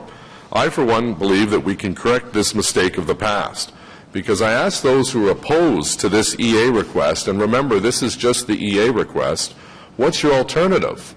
It's either a bridge or a tunnel. It's not a gondola, it's not attaching wings on trucks, it's a bridge or a tunnel. And we've said no time and time again to the bridge, Kettle Island, farther east in Beacon Hill, Searville, or in Orleans. And it's clear that the City of Ottawa, the Province of Ontario, and the people of Ottawa generally have rejected that idea. Je crois que nous pouvons ensemble corriger. I think that together we can correct this error of the past. Today is not about the long-term investment of paying for the tunnel. Today, I'm seeking your support to allow me, as head of council, to seek funding from the Province of Ontario and from the Government of Canada to equally share in the cost of the environmental assessment, because I truly believe that they do have a stake in this. As I believe Councillor Fleury said, there's a provincial obligation to connect interprovincial routes to the 400 series highways, and obviously because the vast majority, all of these trucks are coming from a different province, there's a federal responsibility as well. And I look at projects like the Champlain Bridge. There's no interprovincial connectivity there, but the federal government's at the table supporting that project. And this EA will give us the data we need sometime in 2019 or 20 to decide whether or not we want to continue exploring this option. So some have said, well, why are we wasting this money on this process? Well, because you have to walk before you can run. We have to do the EA in order to find out what the true cost is. The $2 billion cost includes, as I understand, a significant contingency of over 40%. So we want to get a more precise figure so we know what the cost is, and then our council, or in essence future councils, will decide whether that's the right route to go. Why would council want to take this option off the table at this time, at a time when governments are set to break records in infrastructure funding? In the meantime, I want to reiterate that our next major infrastructure priority is to complete the Confederation line to Orleans and Trim Road, to Canada, and we just passed the EA request for the Canada process, and to Beauceville and Riverside South, including an airport link. I do not see any circumstances which the city would consider changing its sequencing of infrastructure priorities, and the general manager has reiterated that, as has the city manager, and I'm doing the same right now. But it doesn't mean we can't start looking at the next big infrastructure investments that will be needed in our city to ensure a greater quality of life for the men, women, and family that live in that particular neighborhood. In fact, I believe that we have an obligation as a council to do so. So I thank members for their constructive comments and input. We have a motion by Councillor Hubley, seconded by Councillor Moffat. On the motion, carried. On the report as amended, carried. Dissent. All right, yeas and nays have been called. On the full report as amended. Councillor Wilkinson? Yes. Councillor El-Shantiri? Yes. Councillor Moffat? Yes. Conseiller Cloutier? Oui. Conseiller Monette? Oui. Councillor Hubley? Yes. Councillor Chernyshenko? Yes. Councillor Darouz? Yes. Councillor Harder? Yes. Councillor Shirelli? Yes. Councillor McKenney? Yes. Councillor Eglai? Yes. Councillor Tierney? Councillor Kadri? Yes. Councillor Taylor? Yes. Councillor Leeper? Yes. Councillor Middick? Affirmative. Councillor Brockington? No. Councillor Kakish? No. Conseiller Blais? Yes. Councillor Deans? Yes. Conseiller Fleury? Oui. Councillor Nussbaum? Yes. Mayor Watson? Yes. 21 yeas, 2 nays. Thank you. So, Councillor Harder, did you wish to broach the subject of a sponsors group after confirmation securing of the funds? Thank you, Mr. Mayor, and I did when Deputy Mayor Manette was in the chair, and I think it was well received. Certainly, the local councillors are interested in that, and we've seen how successful sponsor groups have been since we've incorporated them. So I thank you for that opportunity. Thank you for your initiative. Lifted from the bulk consent agenda is item number L on public transit infrastructure funding. I'd ask the Treasurer and General Manager of Corporate Services to provide us with an overview of how the city's response to the federal transit infrastructure program was developed, and then open it up to questions. Ms. Similuk. Thank you, Mr. Mayor. So most of you will remember that last March when the federal government announced their budget, they announced that they were going to be, they had identified $60 billion over 10 years nationally to be spent in priority areas including public transit, social infrastructure, and green infrastructure. Shortly after that, the budget was announced, we as staff got together to start thinking about what would we put forward as projects when the criteria for what was being considered would be announced. We knew there was going to be, for the public transit fund, we knew there was going to be 2 phases for it. And the first phase we had initially been told was over a 3-year period, and our allocation for it, we had come to the conclusion based on how they would divvy up the funds would be roughly $158 million. We basically refined that list and worked on it, but we never had any criteria. And on July 25th, we had a phone call from the province, who the money, as of course is typical with the federal government, has to go to the province and then to the municipalities. It doesn't go directly to us. The province contacted us to request that we put together or provide them with a list in basically a 3-day turnaround time. The reason for the list was the federal government wanted to sign the agreement with the province of Ontario, and they had requested that 50% of the funds that they were transferring to the province of Ontario have identified projects with it. So the province approached the City of Toronto, they approached Ottawa, and a couple of other municipalities who cumulatively made up 50% of the funding of the initial allocation. So using the criteria they established, and the criteria were a little bit different than we had imagined they would be. First of all, we knew it had to be transit, and we had thought there would be active transportation on there. And that was confirmed, but the active transportation has to be linked to transit. Can't be active transportation that has no linkages to either a transit station or a transit way. The second thing was that they wanted the works have to be completed by March 31st of 2018. So that really reduced the amount of projects that we had on the list. Because of the time frame. This was, in fact, is meant to be a bit of an incentive program to spur on the economy. And then the last thing was they wanted this to be incremental, which meant we weren't allowed to take works that we already had in progress and to substitute their dollars for our dollars. So the only exception to that was the Phase 2 light rail, which we had already identified in the 2016 budget as requiring federal funding. But everything else had to be incremental spending, and we have to attest for that, and they will audit for it over the life of this agreement. So we put together our list. Our list was made up of all of the plans and processes and projects that you have seen before through the Transportation Master Plan, the Transit Master Plan, the Cycling Pedestrian Master Plans, through the budget forecasts that were there before, plus things that we knew we were going to have to add in the 2017 budget as a result of Confederation Line. So we looked at all of those projects, applied the criteria, and that is the list that is in front of you today.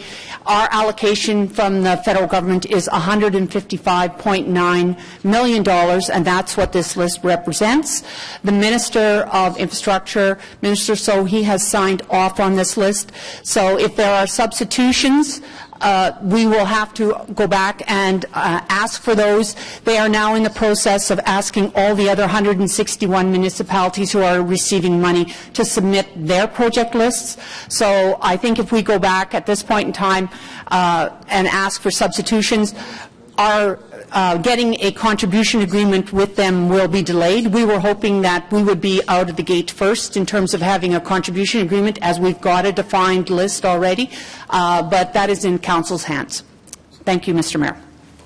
Great. I just want to take a moment to thank staff, because I know how hard they worked on this, and I met with the Minister yesterday, as a matter of fact, who was very complimentary about the types of projects that we have included in this list that have a direct connection to transit. So appreciate all of the extra work in the depths of the summer to get this list prepared. Councillor Deans.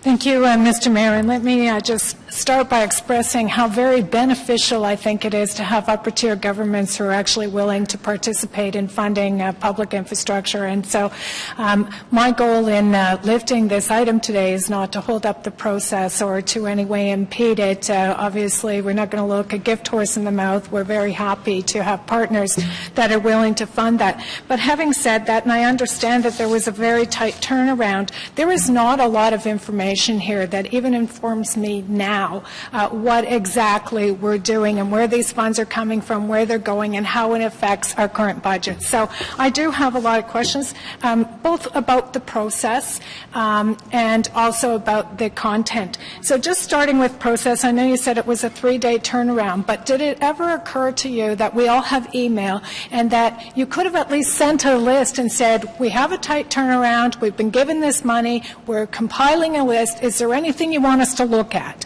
Yeah, it's summer, but we're all members of council. We all work all the time, even if we're off-site. So why wasn't there any kind of attempt to at least inform council of this happening? Mr. Mayor, we were in discussions with the Mayor's office on this. The process that we actually ended up following was rather iterative. We supplied a list to the province. We thought this list initially was going to be just indicative of where we wanted to spend the money. That council would in fact have an opportunity to look at that list and review it and question it, and we would have the normal fulsome debate that we have on these types of issues. What happened is when we provided our first list to the province and said this is indicative, council's still going to review it, they came back to us and asked us to basically dot every I and cross every T. It moved from being an indicative list to being a definitive list. We were even out to the point where we had the original list we submitted. We were $100,000 over our allocation. They asked us to come back and bring it in within the allocation. They asked us to justify every project that it was linked to transit. So this reiterative process, I would not have wanted to send out the first list to you because the criteria I'm guessing I would have to say we misinterpreted what the provincial government wanted from us initially, but it became clear as the list kept on coming back to us with questions and queries about why we hadn't filled in all the geographic information, why was this project, how did it link to transit, could we demonstrate that this was all incremental. It moved very quickly within that time frame from being just indicative, and that's why we didn't talk to the rest of council at that time, because we thought it was indicative, and by the time we found out it wasn't, the deadline was already there. So the decision was made. We would bring it to FEDCO. Initially, we thought we would just go to council, but then we decided it was better to have this kind of fulsome debate, and we would have that at FEDCO if the public wanted to make any comments as well. And here we are. Okay, but I mean, the problem with the process is going to FEDCO or coming to council, we're basically told you can't change it because you'll be at the bottom of the list if you do, so, you know, take it or leave it is the choice that this council has. And I understand that, but I do think from midterm governance perspective, we need to look at putting some rules around how council's informed, because the Board of Directors of Corporation of City of Ottawa is 24 people. It's not just one. And when it comes to us agreeing tacitly to spend $155.9 million of our money, we should at least have some more say than a rubber stamp. And that's, in terms of process, I have a real problem with that.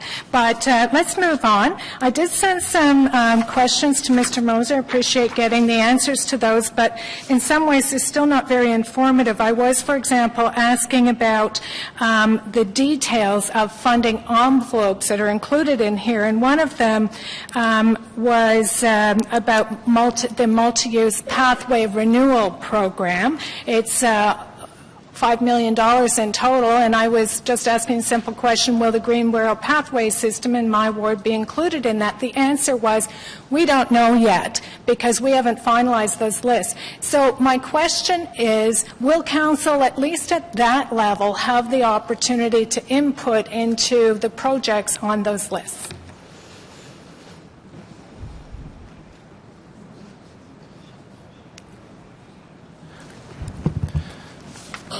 Mr. Mayor, certainly we have being given a list of that, as we say in the response I provided to Chair Deans, that we're still evolving that list.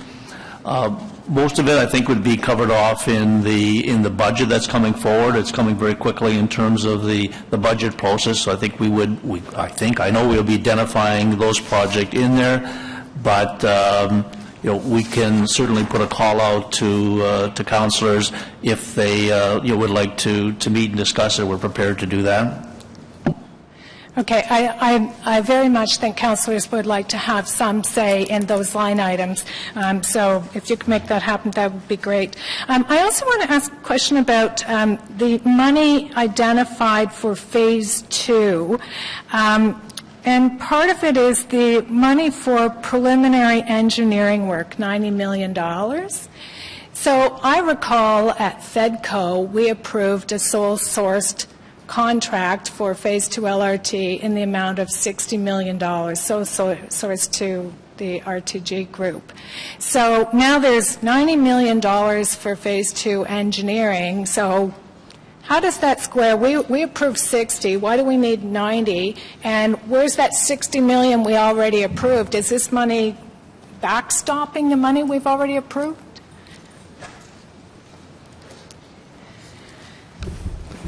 Mr. Mayor, the $60 million was an estimate for the preliminary engineering as well as some of the early activities associated with Stage 2. That is a part of the total budget. Back in the 2016 budget, Council approved $40 million toward all Stage 2 activities above and beyond preliminary engineering. And the estimated budget for 2017 was $47 million. Together, they total $90 million. So other things that this would include would early land acquisition, other studies and analysis related to our procurement options, which we expect to come before Council later this year to discuss, and other activities above and beyond simple PE. Okay, and is that $90 million, so is that included in the $3 billion Phase 2 project? It is. Okay, so I don't understand that, because if that's part of the $90 million and the $3 billion funding, and we are moving ahead with Stage 2 on the presumption that it will be funded one-third, one-third, one-third, so if we fund that $90 million on this project, which is 50-50, we're actually contributing a higher percentage than we would if we just rolled it into the $3 billion one-third, one-third, one-third. So why would we do that? Mr. Mayor, that 50% funding contribution toward the $90 million on the part of the federal government is, yes, their contribution. We still expect the provincial government to make their one-third share of those total $90 million costs for the overall Stage 2 budget. To answer your earlier question, the $90 million is part of the overall $3 billion capital program to deliver Stage 2. So, in a sense, those eligible costs from the federal government, 50%, is actually slightly higher than what we would have otherwise expect for the rest of the program at a third. Is that clear? No, that's not clear to me. Can you just try that one more time? In short, it's better than what we were expecting for their portion of the $90 million. So the federal government will pay half of the $90 million, or up to half in terms of eligible costs. We are still expecting the province, as they indicated last July in their funding announcement, to contribute one-third of eligible costs towards the overall Stage 2 program. That $90 million is part of that program. Okay. Okay? Okay, I understand now. So in looking at all this, there are, I think, 10 projects I counted on this list that are part of Phase 1. Some of them are even projects that have already been completed. So are we actually putting money back into city coffers now as a result of this? Mr. Mayor, none of these projects are completed. We have to actually prove incrementality to the federal government in order to get this funding. So none of this work can be completed.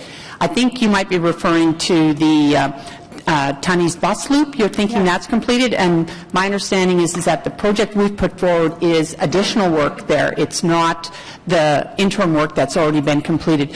So is this putting money back into our coffers? For those projects, for example, that Mr. Swale was just referring to, where we now have a larger federal contribution than we were anticipating, those do actually provide us with a little bit of relief. But we have added projects on here to be funded from the federal government. The example I would give you is we have added on here, I think it's 15 or 17 new buses. So those were not in your in the forecast. Those have been added on to basically use up the room and to allow us to live up to a commitment we had to fund buses in growth areas. So the savings that we've actually had from projects like Stage 2 of light rail are actually being used to fund our share of the new projects that were put on this list. So the end result is that we're recommending that you use debt financing for our share as an interim measure only. We will refinance that in the years that the budgets would actually be coming forward to you to be approved. And we anticipate that of the debt that we are asking to be authorized right now, we'll actually only have to issue $10 million of it. So everything else is being offset by savings in other projects. Okay, thank you for that answer. Just wondering, in a memo I received from Steve Cripps, I was told that $4.5 million from the PTIF fund would be allocated back to our contingency fund. So I guess a couple questions. How does that support the criteria that were given to us by the province? And then in a memo from Mr. Moser I received this week, he said the number is actually 4.75. So what is the number, and how does it meet the criteria?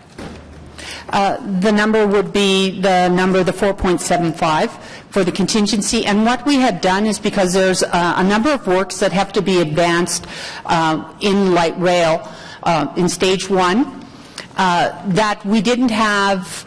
We would either use contingency for it or we would add it into the 2017 budget.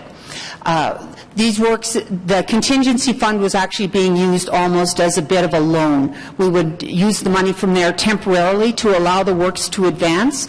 But with the announcement of this particular fund and the fact that it was going back to April 1st of 2016 for expenditures, and it was all linked to transit, those particular projects, we took the opportunity to have them instead of having them 100% funded by city dollars from contingency, to have them half funded by the federal government, and then the rest will either be contingency or it'll be identified in the 2017 budget. I could go on, but I think my time's up. Right. Thank you, Councillor. Councillor McKenney, please.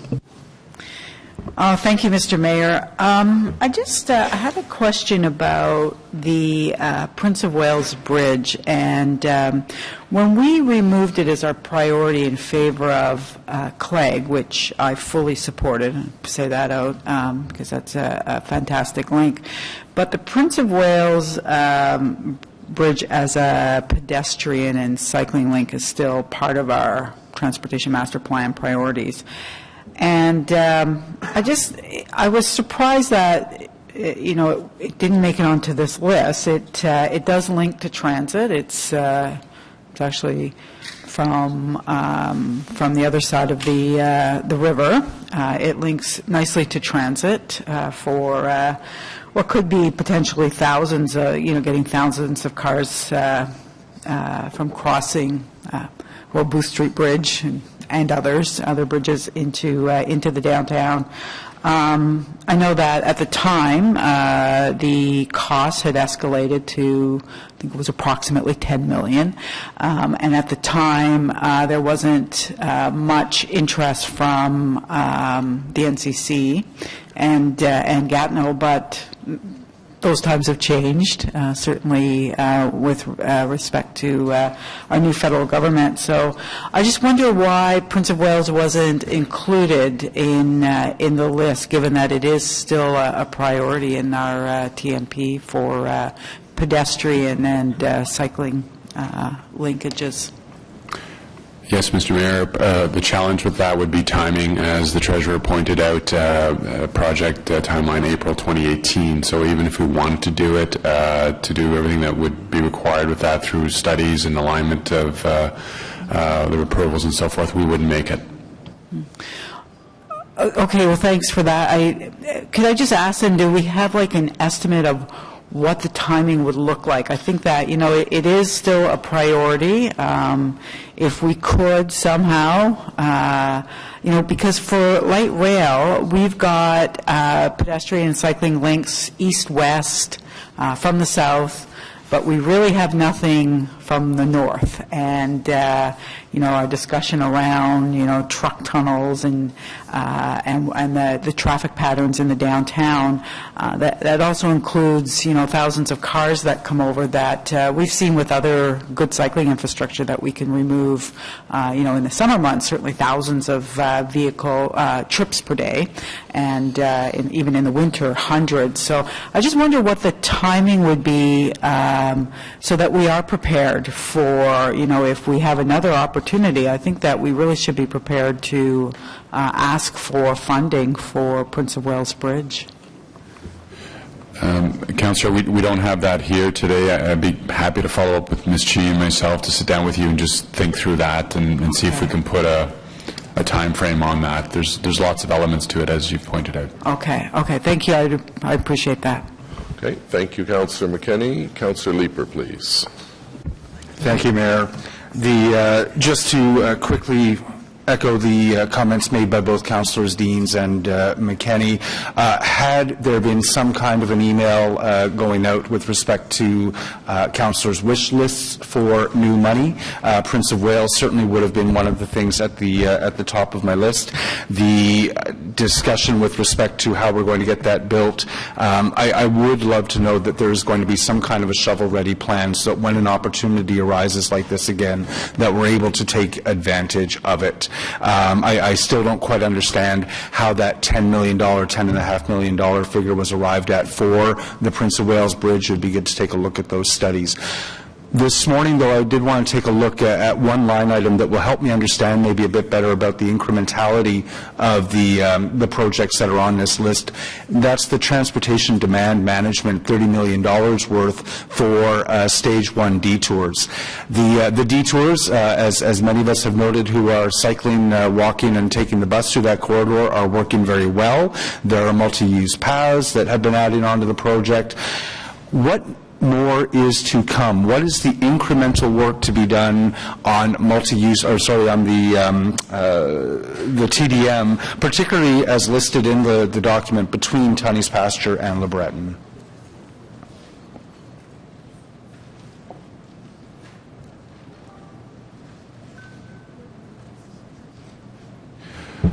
Councillor, so as you pointed out, the detours on Stage 1 are working very, very well. Knock on wood, that continues. We have 20 active detours in place.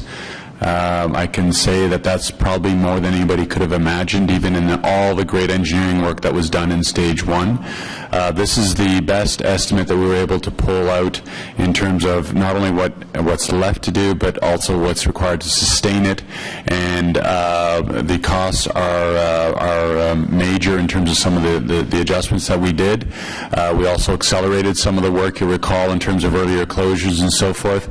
So staff have put forward an estimate for the Treasurer to again mitigate any future costs. So this is the our portion, or the 50% portion of the costs of all the extra work that's been done on the detours to make sure that we didn't have some of the disastrous results that people were forecasting, like on Scott Street and so forth. So we had great estimates going into this, and we put the best teams together to hold those 20 detours together. So this is the estimate of what's been done and what will be needed to be sustained till 2018. Would it be possible to get that outlook of what more work is yet to be done that is incremental to the work that has already been done? Because again, the document specifically references Tunney's Pasture to Le Breton detour as something where there is incremental work to be done. I would love to get some insight into what that is going to be. And I think there's I still don't quite understand how some of this work will be incremental. We know during the procurement phase that the various bidders, the proponents, were invited to tell the city how they would manage the TDM through the construction. I think it should have been included in the original contract. There's a really good lesson here for us in terms of Phase 2 to make sure that we have rich detour plans, that they have been well thought through, that we don't have to scramble after a contract has been signed to add safe connections for pedestrians, to add the safe connections for cyclists. I'm struggling to understand the incrementality of this particular line item. I want to make sure that in Phase 2 we don't go through that again, and that the contract for Phase 2 includes TDM that keeps people safe. Thank you, Mr. Mayor. Mr. Mayor, I could just comment on that. Actually, RTG and the design team did a phenomenal job in forecasting the detours. I think it'll be a model for other municipalities. But to make it very, very real for you, Councillor, you'll recall in giving your community the assurances that the Scott Street detours were going to work even better than what was planned. We stepped up and gave your community and you and our users things that were never contemplated, such as additional bus stops, additional service, and I think we can all agree that that was the best thing for the community. Nobody with even the best transit minds or best construction detour minds in North America could have forecasted some of those things that came from the community, which is the grassroots ideas that we want. So I'd be more than happy to walk you through all the ideas your community brought forward, people like Mr. Jeans and so forth, Mr. Deans, that brought forward, which brought some of that incrementality to which we would all agree is the right thing, because we wanted to keep things very operationally sound and sustainable, and for those communities that were receiving some disruption, we wanted to work with them. Happy to walk you through all that. And I guess my point would be those discussions all took place post-contract signing. Moving into Phase 2, a discussion before we sign the contract would be well in order to ensure that those additional measures don't have to be incremental to what we're paying the contractor to do in the first place. So I think a good lesson for us there in Phase 2. Still struggling to understand the 20 projects. I would like to get some understanding of what still has to go, because obviously the shovels have been in the ground for a long time now on the Phase 1 detour, certainly through our neck of the woods in Hintonburg. Thank you, Mr. Mayor. Thanks, Councillor. Councillor Shadashenko, please. Thank you very much, Mr. Mayor. A number of my colleagues are asking quite important questions, clarifying details about some of the items that are in this list, and that is important to do, and I know those answers have either been provided or will to us, but I quite simply wanted to speak out in support of the process that was followed that got us here. We did our hard work as a council last term and this term in defining our priorities. We put together our wish lists, so to speak.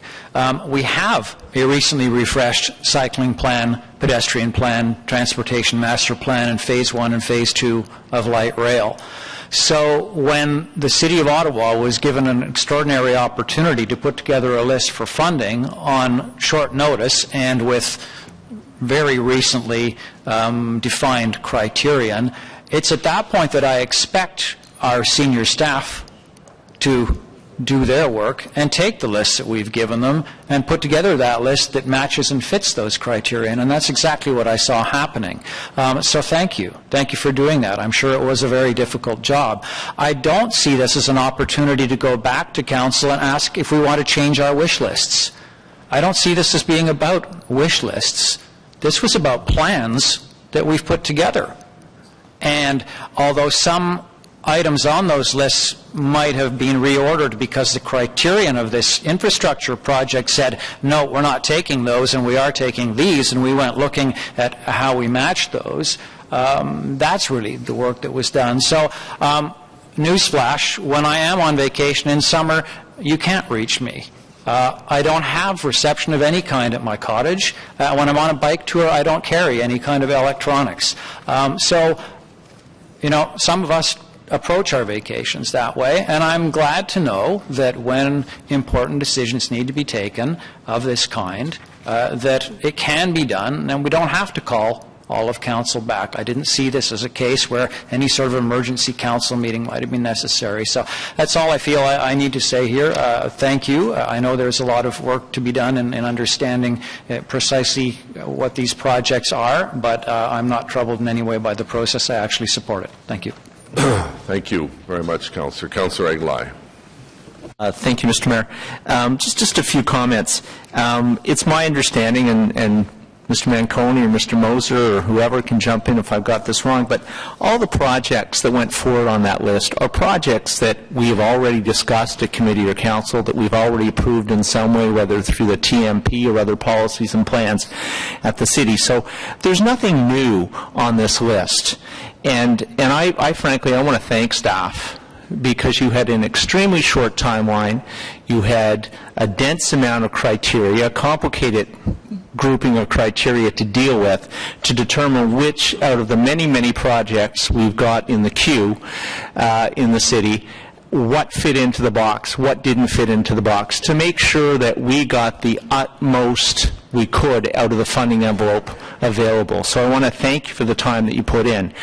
You know, we are city council, but we're not engineers, we're not traffic experts, we're not accountants, well, some of us are.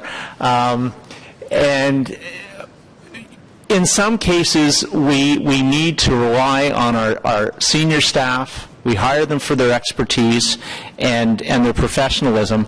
And I think this is an example of how they have gone out and they've done the job that we pay them to do. There was no queue jumping. There was no cherry picking of projects. There was no, this should be in my ward or that should be in that ward. What it was an exercise in city building. It was looking at what was on the plate, what was available for the funding, what operationally made the most sense. And then staff went ahead and made that happen. We tried to make that, or they tried to make that happen, $100,000 more than they were entitled to, and they were slapped down for that. But they made it happen so that the most money that was available to the city was received by the city, so we could go forward with those projects that as a council or as a committee we had already discussed, we had already looked at, and we'd already approved. So again, working on a very short timeline with a very complex set of criteria, two different funding partners, if you will, that they had to deal with. I think that they did an excellent job. I thank them for that. And again, I really see this as a citywide opportunity that they took full advantage of for the residents of Ottawa. And I think they've served us well over the summer in doing this. I thank them for that. And I look forward to these projects coming forward to fruition. Well said. Thank you, Councillor. Councillor El-Shantiri, please.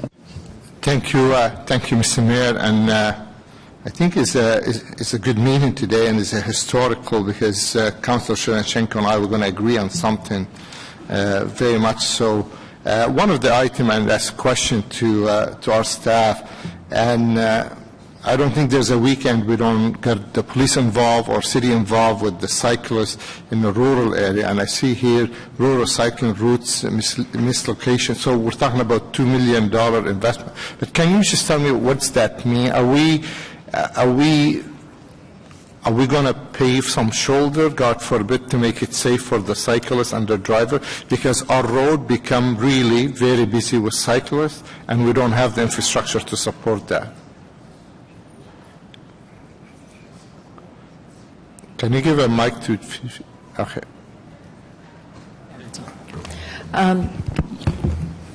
Yes, that rural pathways one is for paving shoulders in the rural area, and but the projects would need also to connect somehow to transit.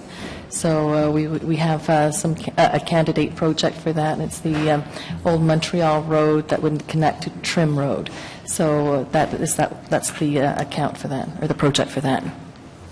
Okay, well, I believe that's great news, and thank you very much. But we can't be seeing this soon enough. Thank you, Mr. Mayor.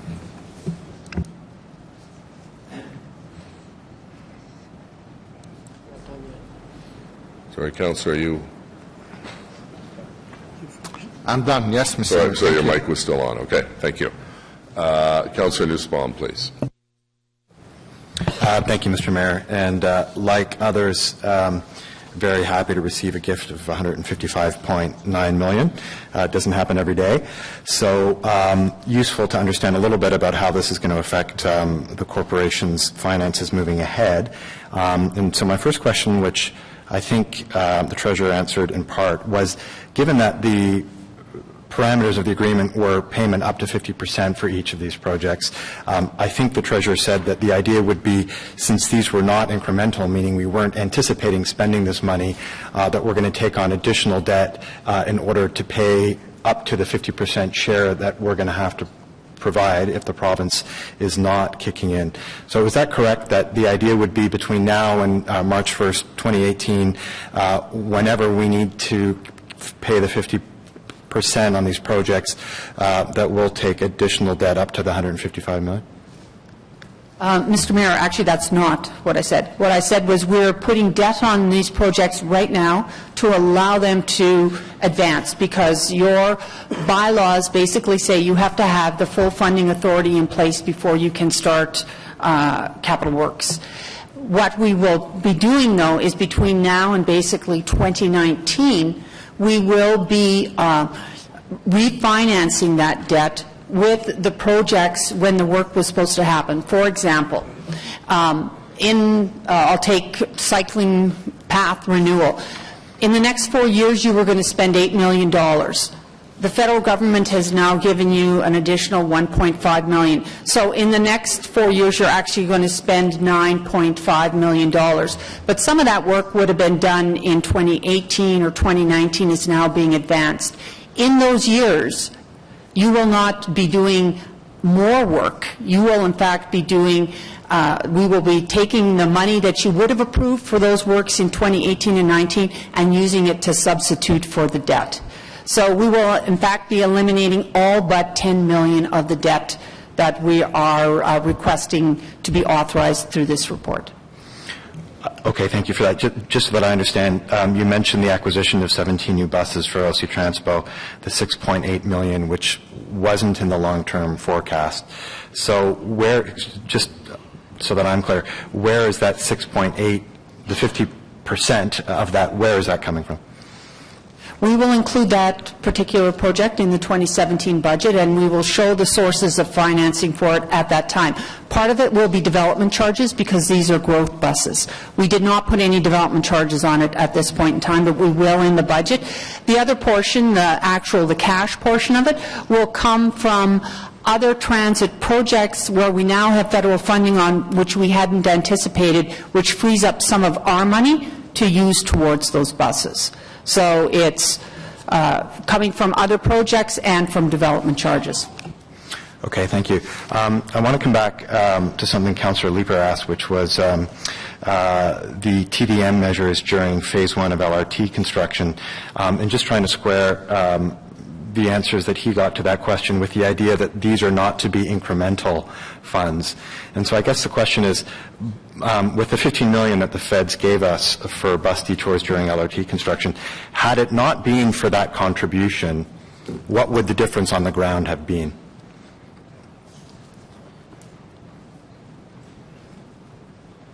So, I'm looking at the Treasurer because I'm not sure I understand your question, Councillor.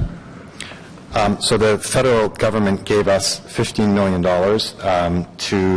for bus detours during Phase 1 of LRT construction. The original transition budget, which funded the detours, there was no federal funding on that at all.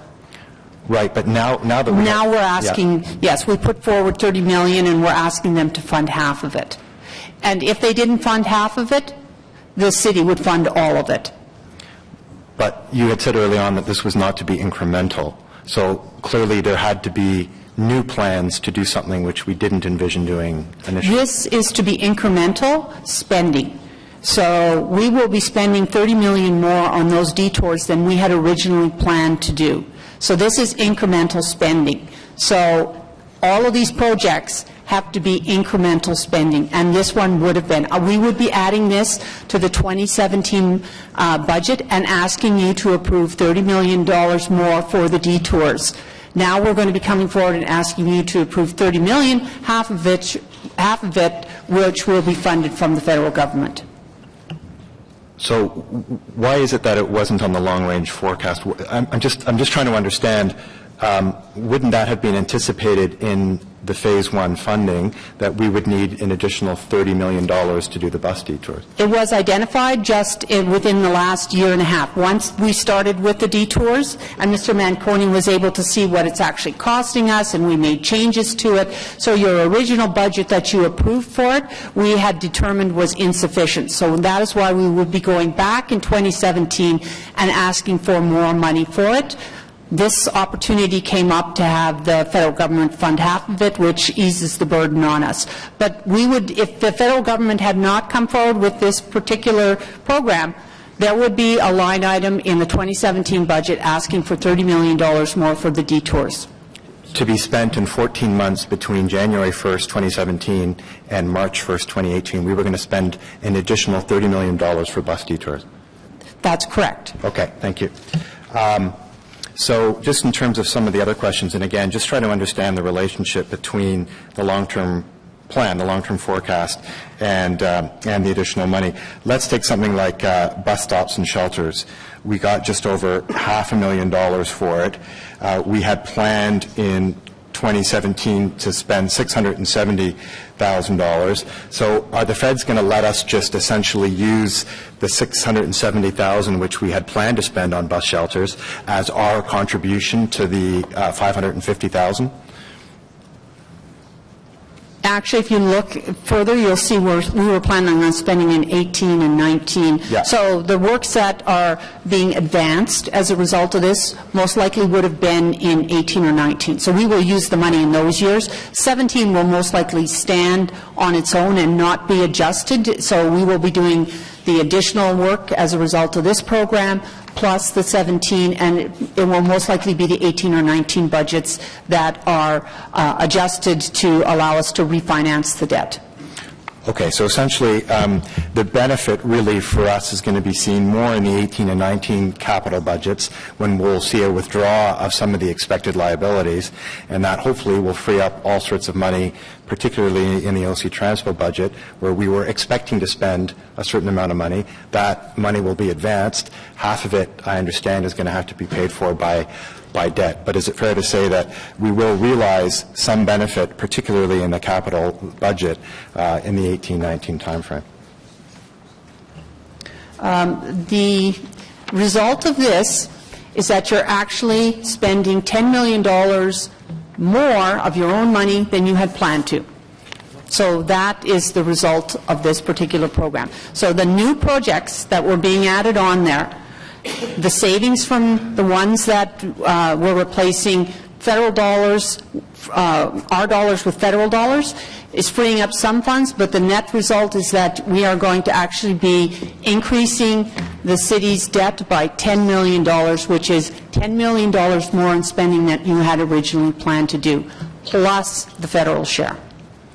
So when we look at something like the acquisition of 2 train sets for $20 million, again, was this something that had not been forecast, or was this something that was forecast in future years? The 2 train sets were actually part of the $3 billion for Stage 2. So they would have been forecast in the long-range financial plan as being 1/3 funded by each level of government.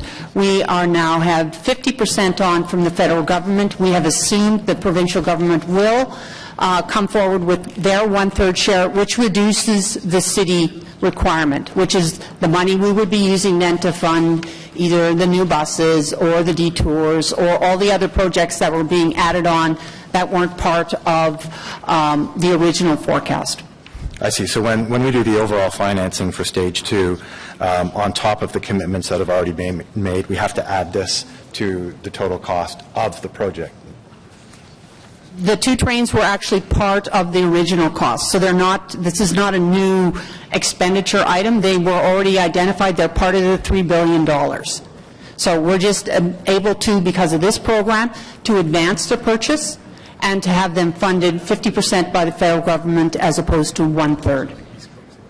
But if they were already funded, if they were already envisioned, when the federal government gave the 1/3 commitment for Stage 2, you take a third of 40 million, 13 or whatever that is. Wouldn't there have been 13 budgeted from the feds already for these train sets?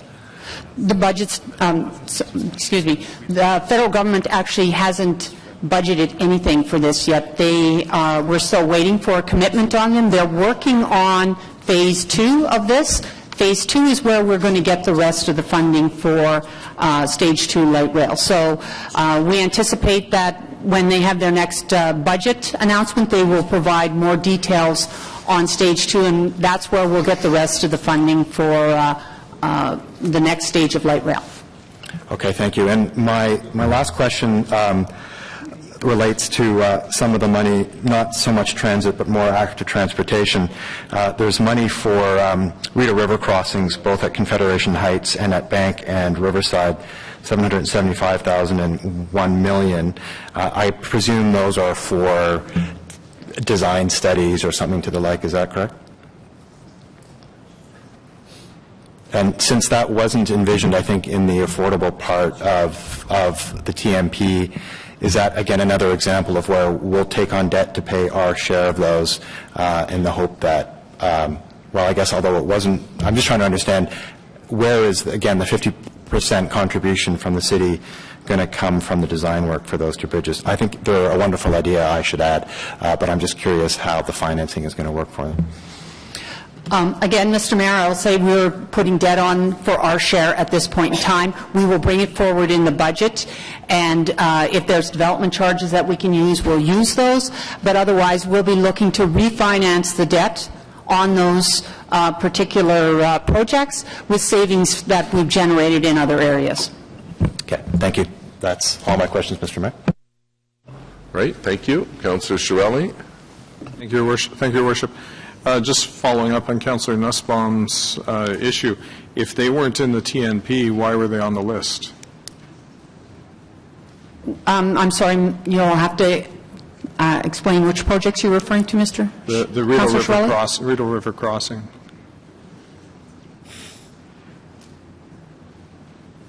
Sorry, Councillor, I didn't hear. What was the question? If, as they said earlier, they weren't in the TMP, then how did they end up on the list? Which one, the bridge over the Rideau Canal? Rideau River Crossing. Mr. Mayor, okay. I believe the project was the Rideau River Crossing, a bridge near Carleton University. Right. That is actually, it is in the TNP. Okay. There are no projects that are Well, then not. that makes more sense. Okay. Yeah. So my next question is, was every city given the same deadline, or did each city have a different deadline for submitting their lists? I'm not aware. We only know when they approached us.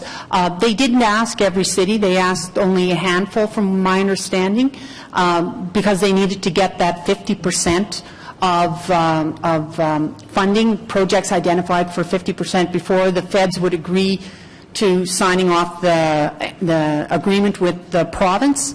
So I'm not aware of the timelines that they gave other cities.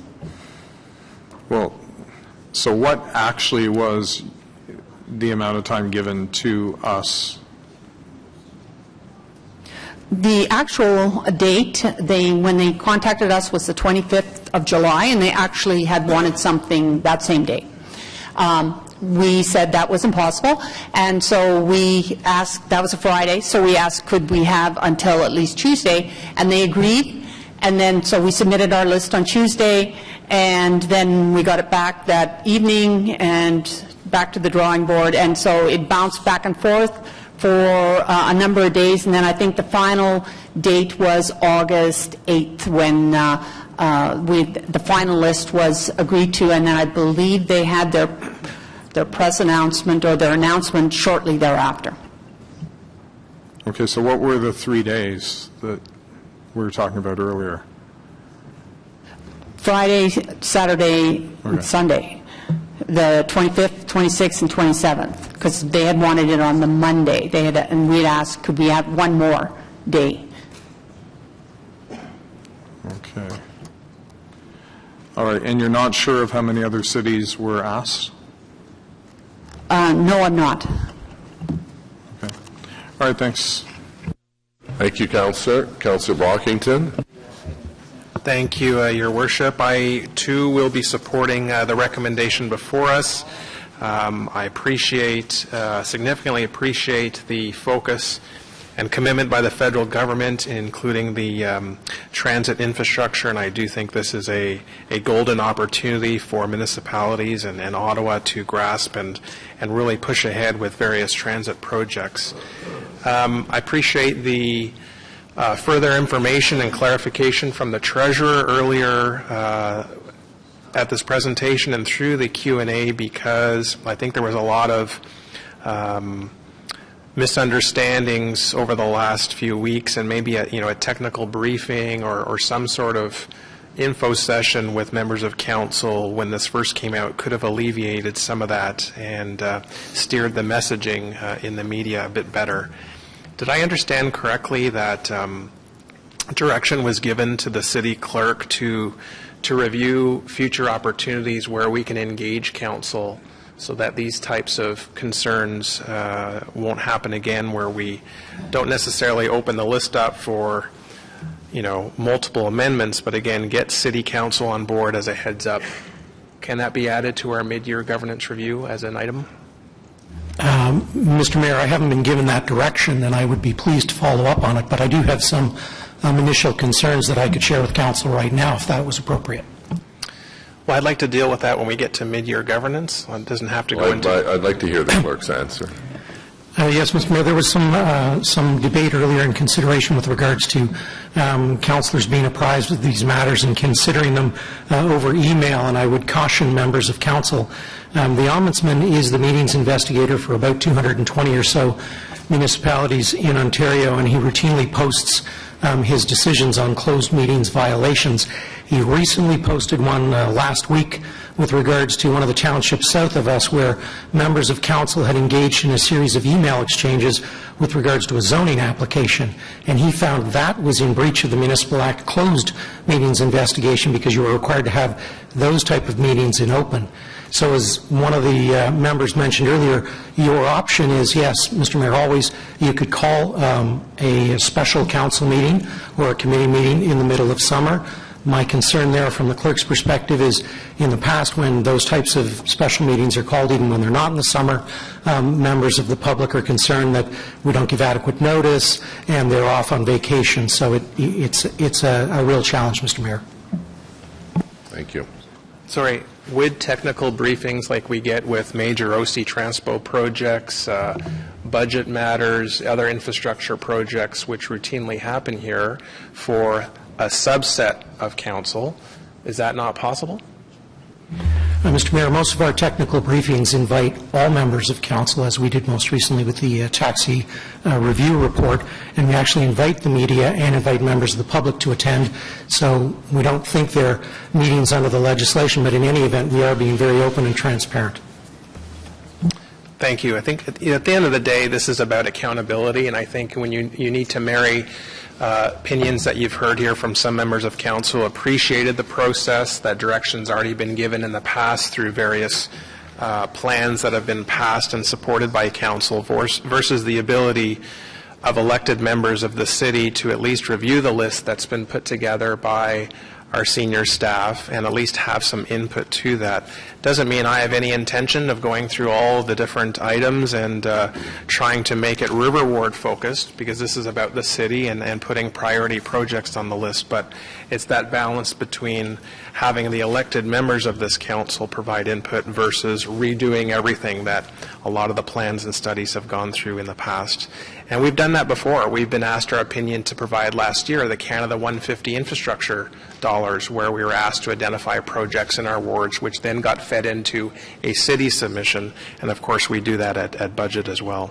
So I support, Mr. Mayor, the list before us. I did have a number of questions that I sent to staff over the last couple of weeks, and I appreciate the detailed response that I got back from them.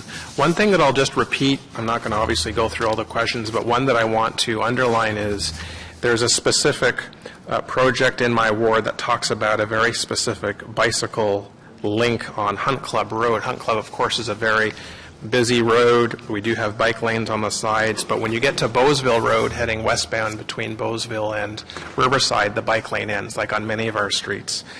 And this was a bit of a surprise for many because although that bike lane needs to be completed for Riverside, and I appreciate that's going to be done, there appears in the ward many more other higher priority bike lanes that need to be completed in the ward. And that's where, if I had had the opportunity much earlier on, just to get staff's perspective on how how a Hunt Club bike lane gets priority over a Walkley or a Brookfield or a Riverside or other streets in the area, which, in my opinion, can actually be used by more cyclists, are within residential communities, and are in significant need. Those are the types of things we can have a greater debate rather than dragging out a council meeting.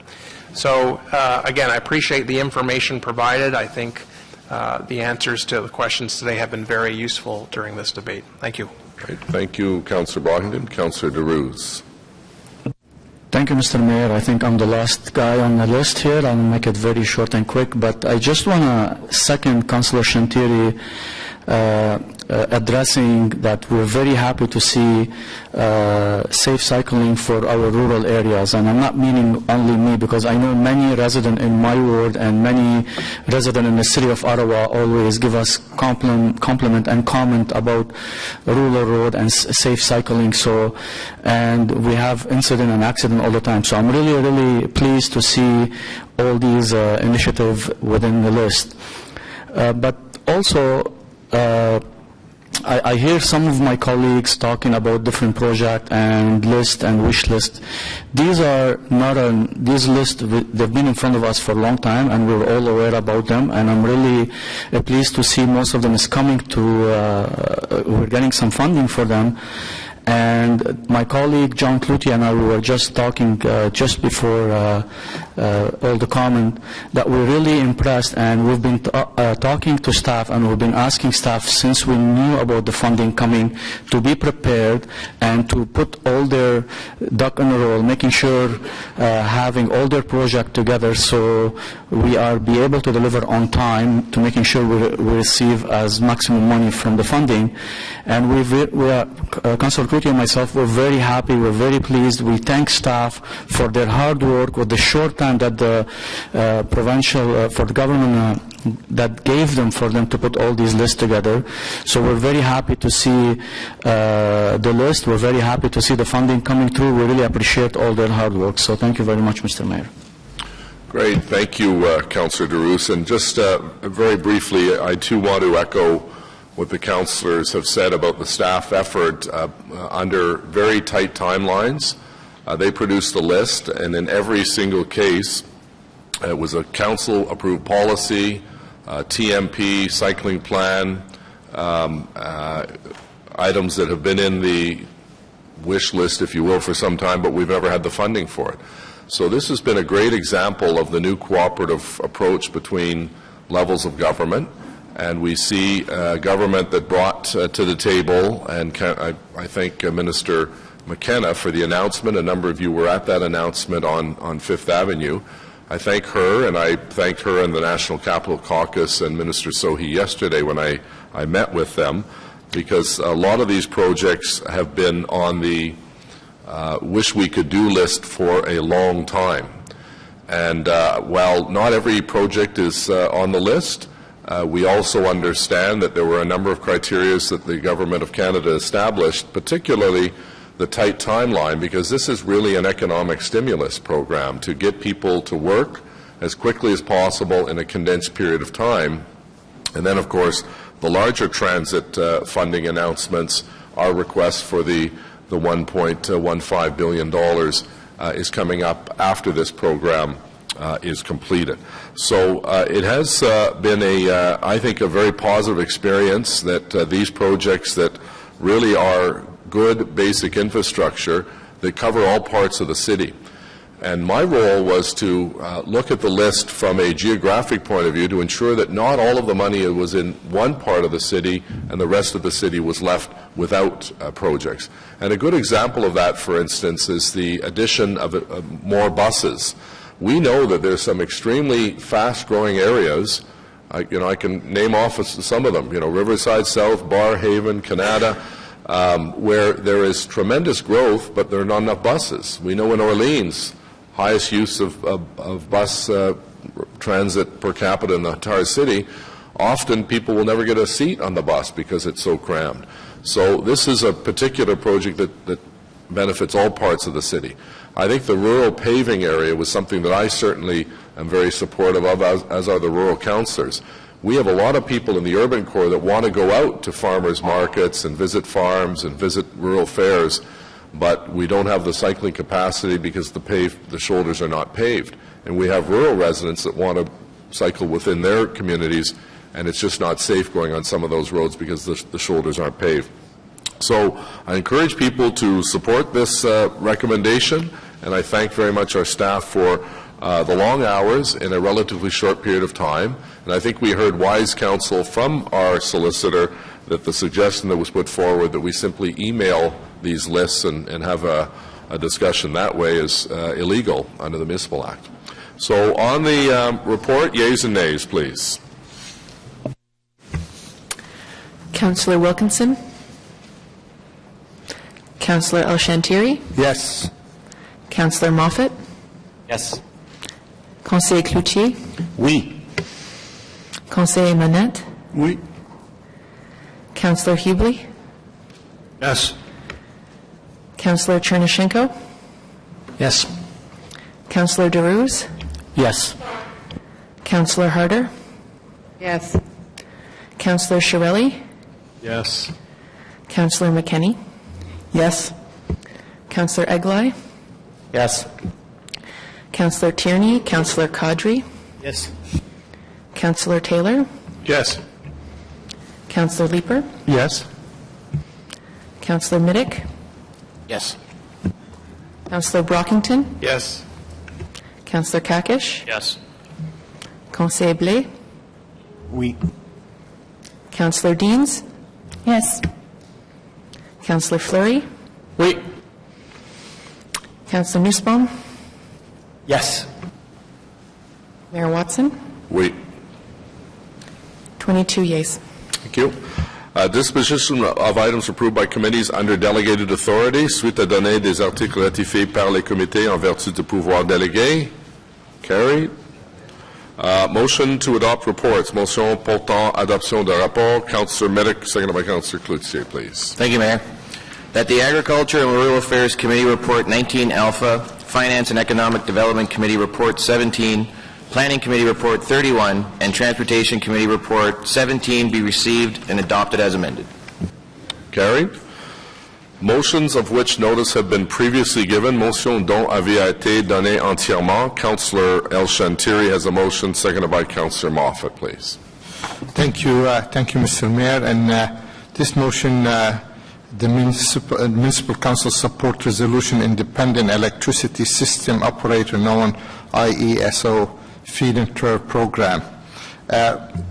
There's two portions of this motion, Mr. Mayor, if I can read it just to put it in the context. Whereas the Independent Electricity System Operator feed-in-turn FIT program awards priority point to rooftop solar generation projects that receive and formal support of local municipality. And whereas on August 26, 2015, Council approved motion number 16/7, a municipal council support resolution for rooftop solar generation project in Ottawa. And whereas this resolution is valid for 12 months and must be renewed annually, and that participant may receive priority point under the IESO FIT program higher priority ranking. Therefore, be it resolved that Council approve the IESO update municipal council support resolution contained in Appendix A. And in Appendix A, Mr. Mayor, that therefore be it resolved that Council of the City of Ottawa support the construction and operation of the project anywhere in the City of Ottawa. Therefore, be it resolved that this resolution, sole purpose of it to enable the participant in the FIT program to receive priority point under the FIT program and may not be used for the purpose of any other from municipal approval in relation to the application of project or any other purpose. Be it further resolved that this resolution shall expire 12 months after this adoption by Council. Moved by myself and seconded by Councillor Moffat. Okay, so we'd talked about this in the past. On the resolution, carried. Thank you, Councillor El-Shantiri and Moffat. The next motion is moved by Councillor Leeper, seconded by myself. Councillor Leeper, please. Thank you, Mr. Mayor. A small motion to allow a local restaurant to install fold-back windows that would otherwise be not permitted under our encroachment rules.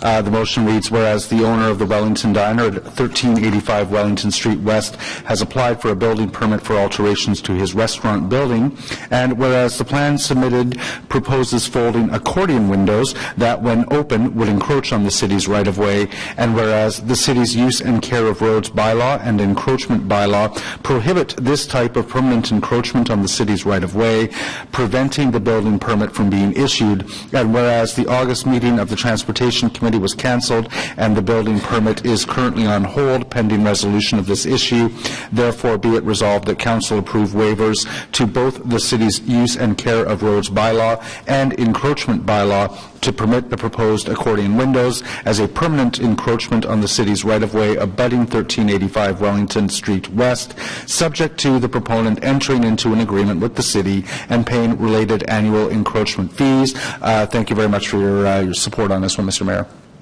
Thank you, Councillor. On the motion, carried. Adopté. Merci. Motions requiring suspension of the rules of procedure. Motion exigeant la suspension des règles de procédure. Are there any? None. Notice of motion for consideration of subsequent meeting. Avis de motion pour l'examen en réunion subséquente. Councillor Leeper, seconded by Councillor Brockington with respect to a noise exemption. Thank you again, Mr. Mayor. Next council meeting, I'll be seeking a noise exemption for the Ottawa or the Heart Research construction. They need to basically receive one load of rebar early in the morning. The noise exemption is something that is sorted out with the community association, the hospital, and some residents. It solves a number of issues for us. So, did you want to waive the rules of procedure now? You know what? Sure. Yes, may I waive the rules of procedure? I think it's pretty standard. On suspension of the rules, carried. So the motion then would be where? Carried. Thank you. Thank you. Notice of motion. Any other notices of motion for consideration of subsequent meeting? Des autres? Notice of intent, avis d'intention, notice of intent from the Ottawa Community Lands Development Corporation to hold the annual general meeting of the shareholder at the City Council meeting scheduled for September 28, 2016. Avis d'intention de la Société de Mangement des Terrains Communautaires d'Ottawa de tenir son assemblée générale annuelle à la réunion du Conseil prévue le 28 septembre 2016. Motion to introduce bylaws, motion portant présentation de règlement. Conseiller Medic, s'il vous plaît. Thank you, Mayor. That the bylaws listed on the agenda under motion to introduce bylaws, 3 readings, be read and passed. Carried. Adopté. Confirmation bylaw, règlement de ratification, Conseiller Medic et Cloutier. That the following bylaw be read and passed to confirm the proceedings of the council meeting of 14 September 2016. Carried. Carried. Any written inquiries, Madam Deputy Clerk? Adjournment. Councillor Medic. Thank you, Mayor. That the proceedings of the City Council meeting of September 14th, 2016 be adjourned. Carried. Thank you. Meeting adjourned. Merci.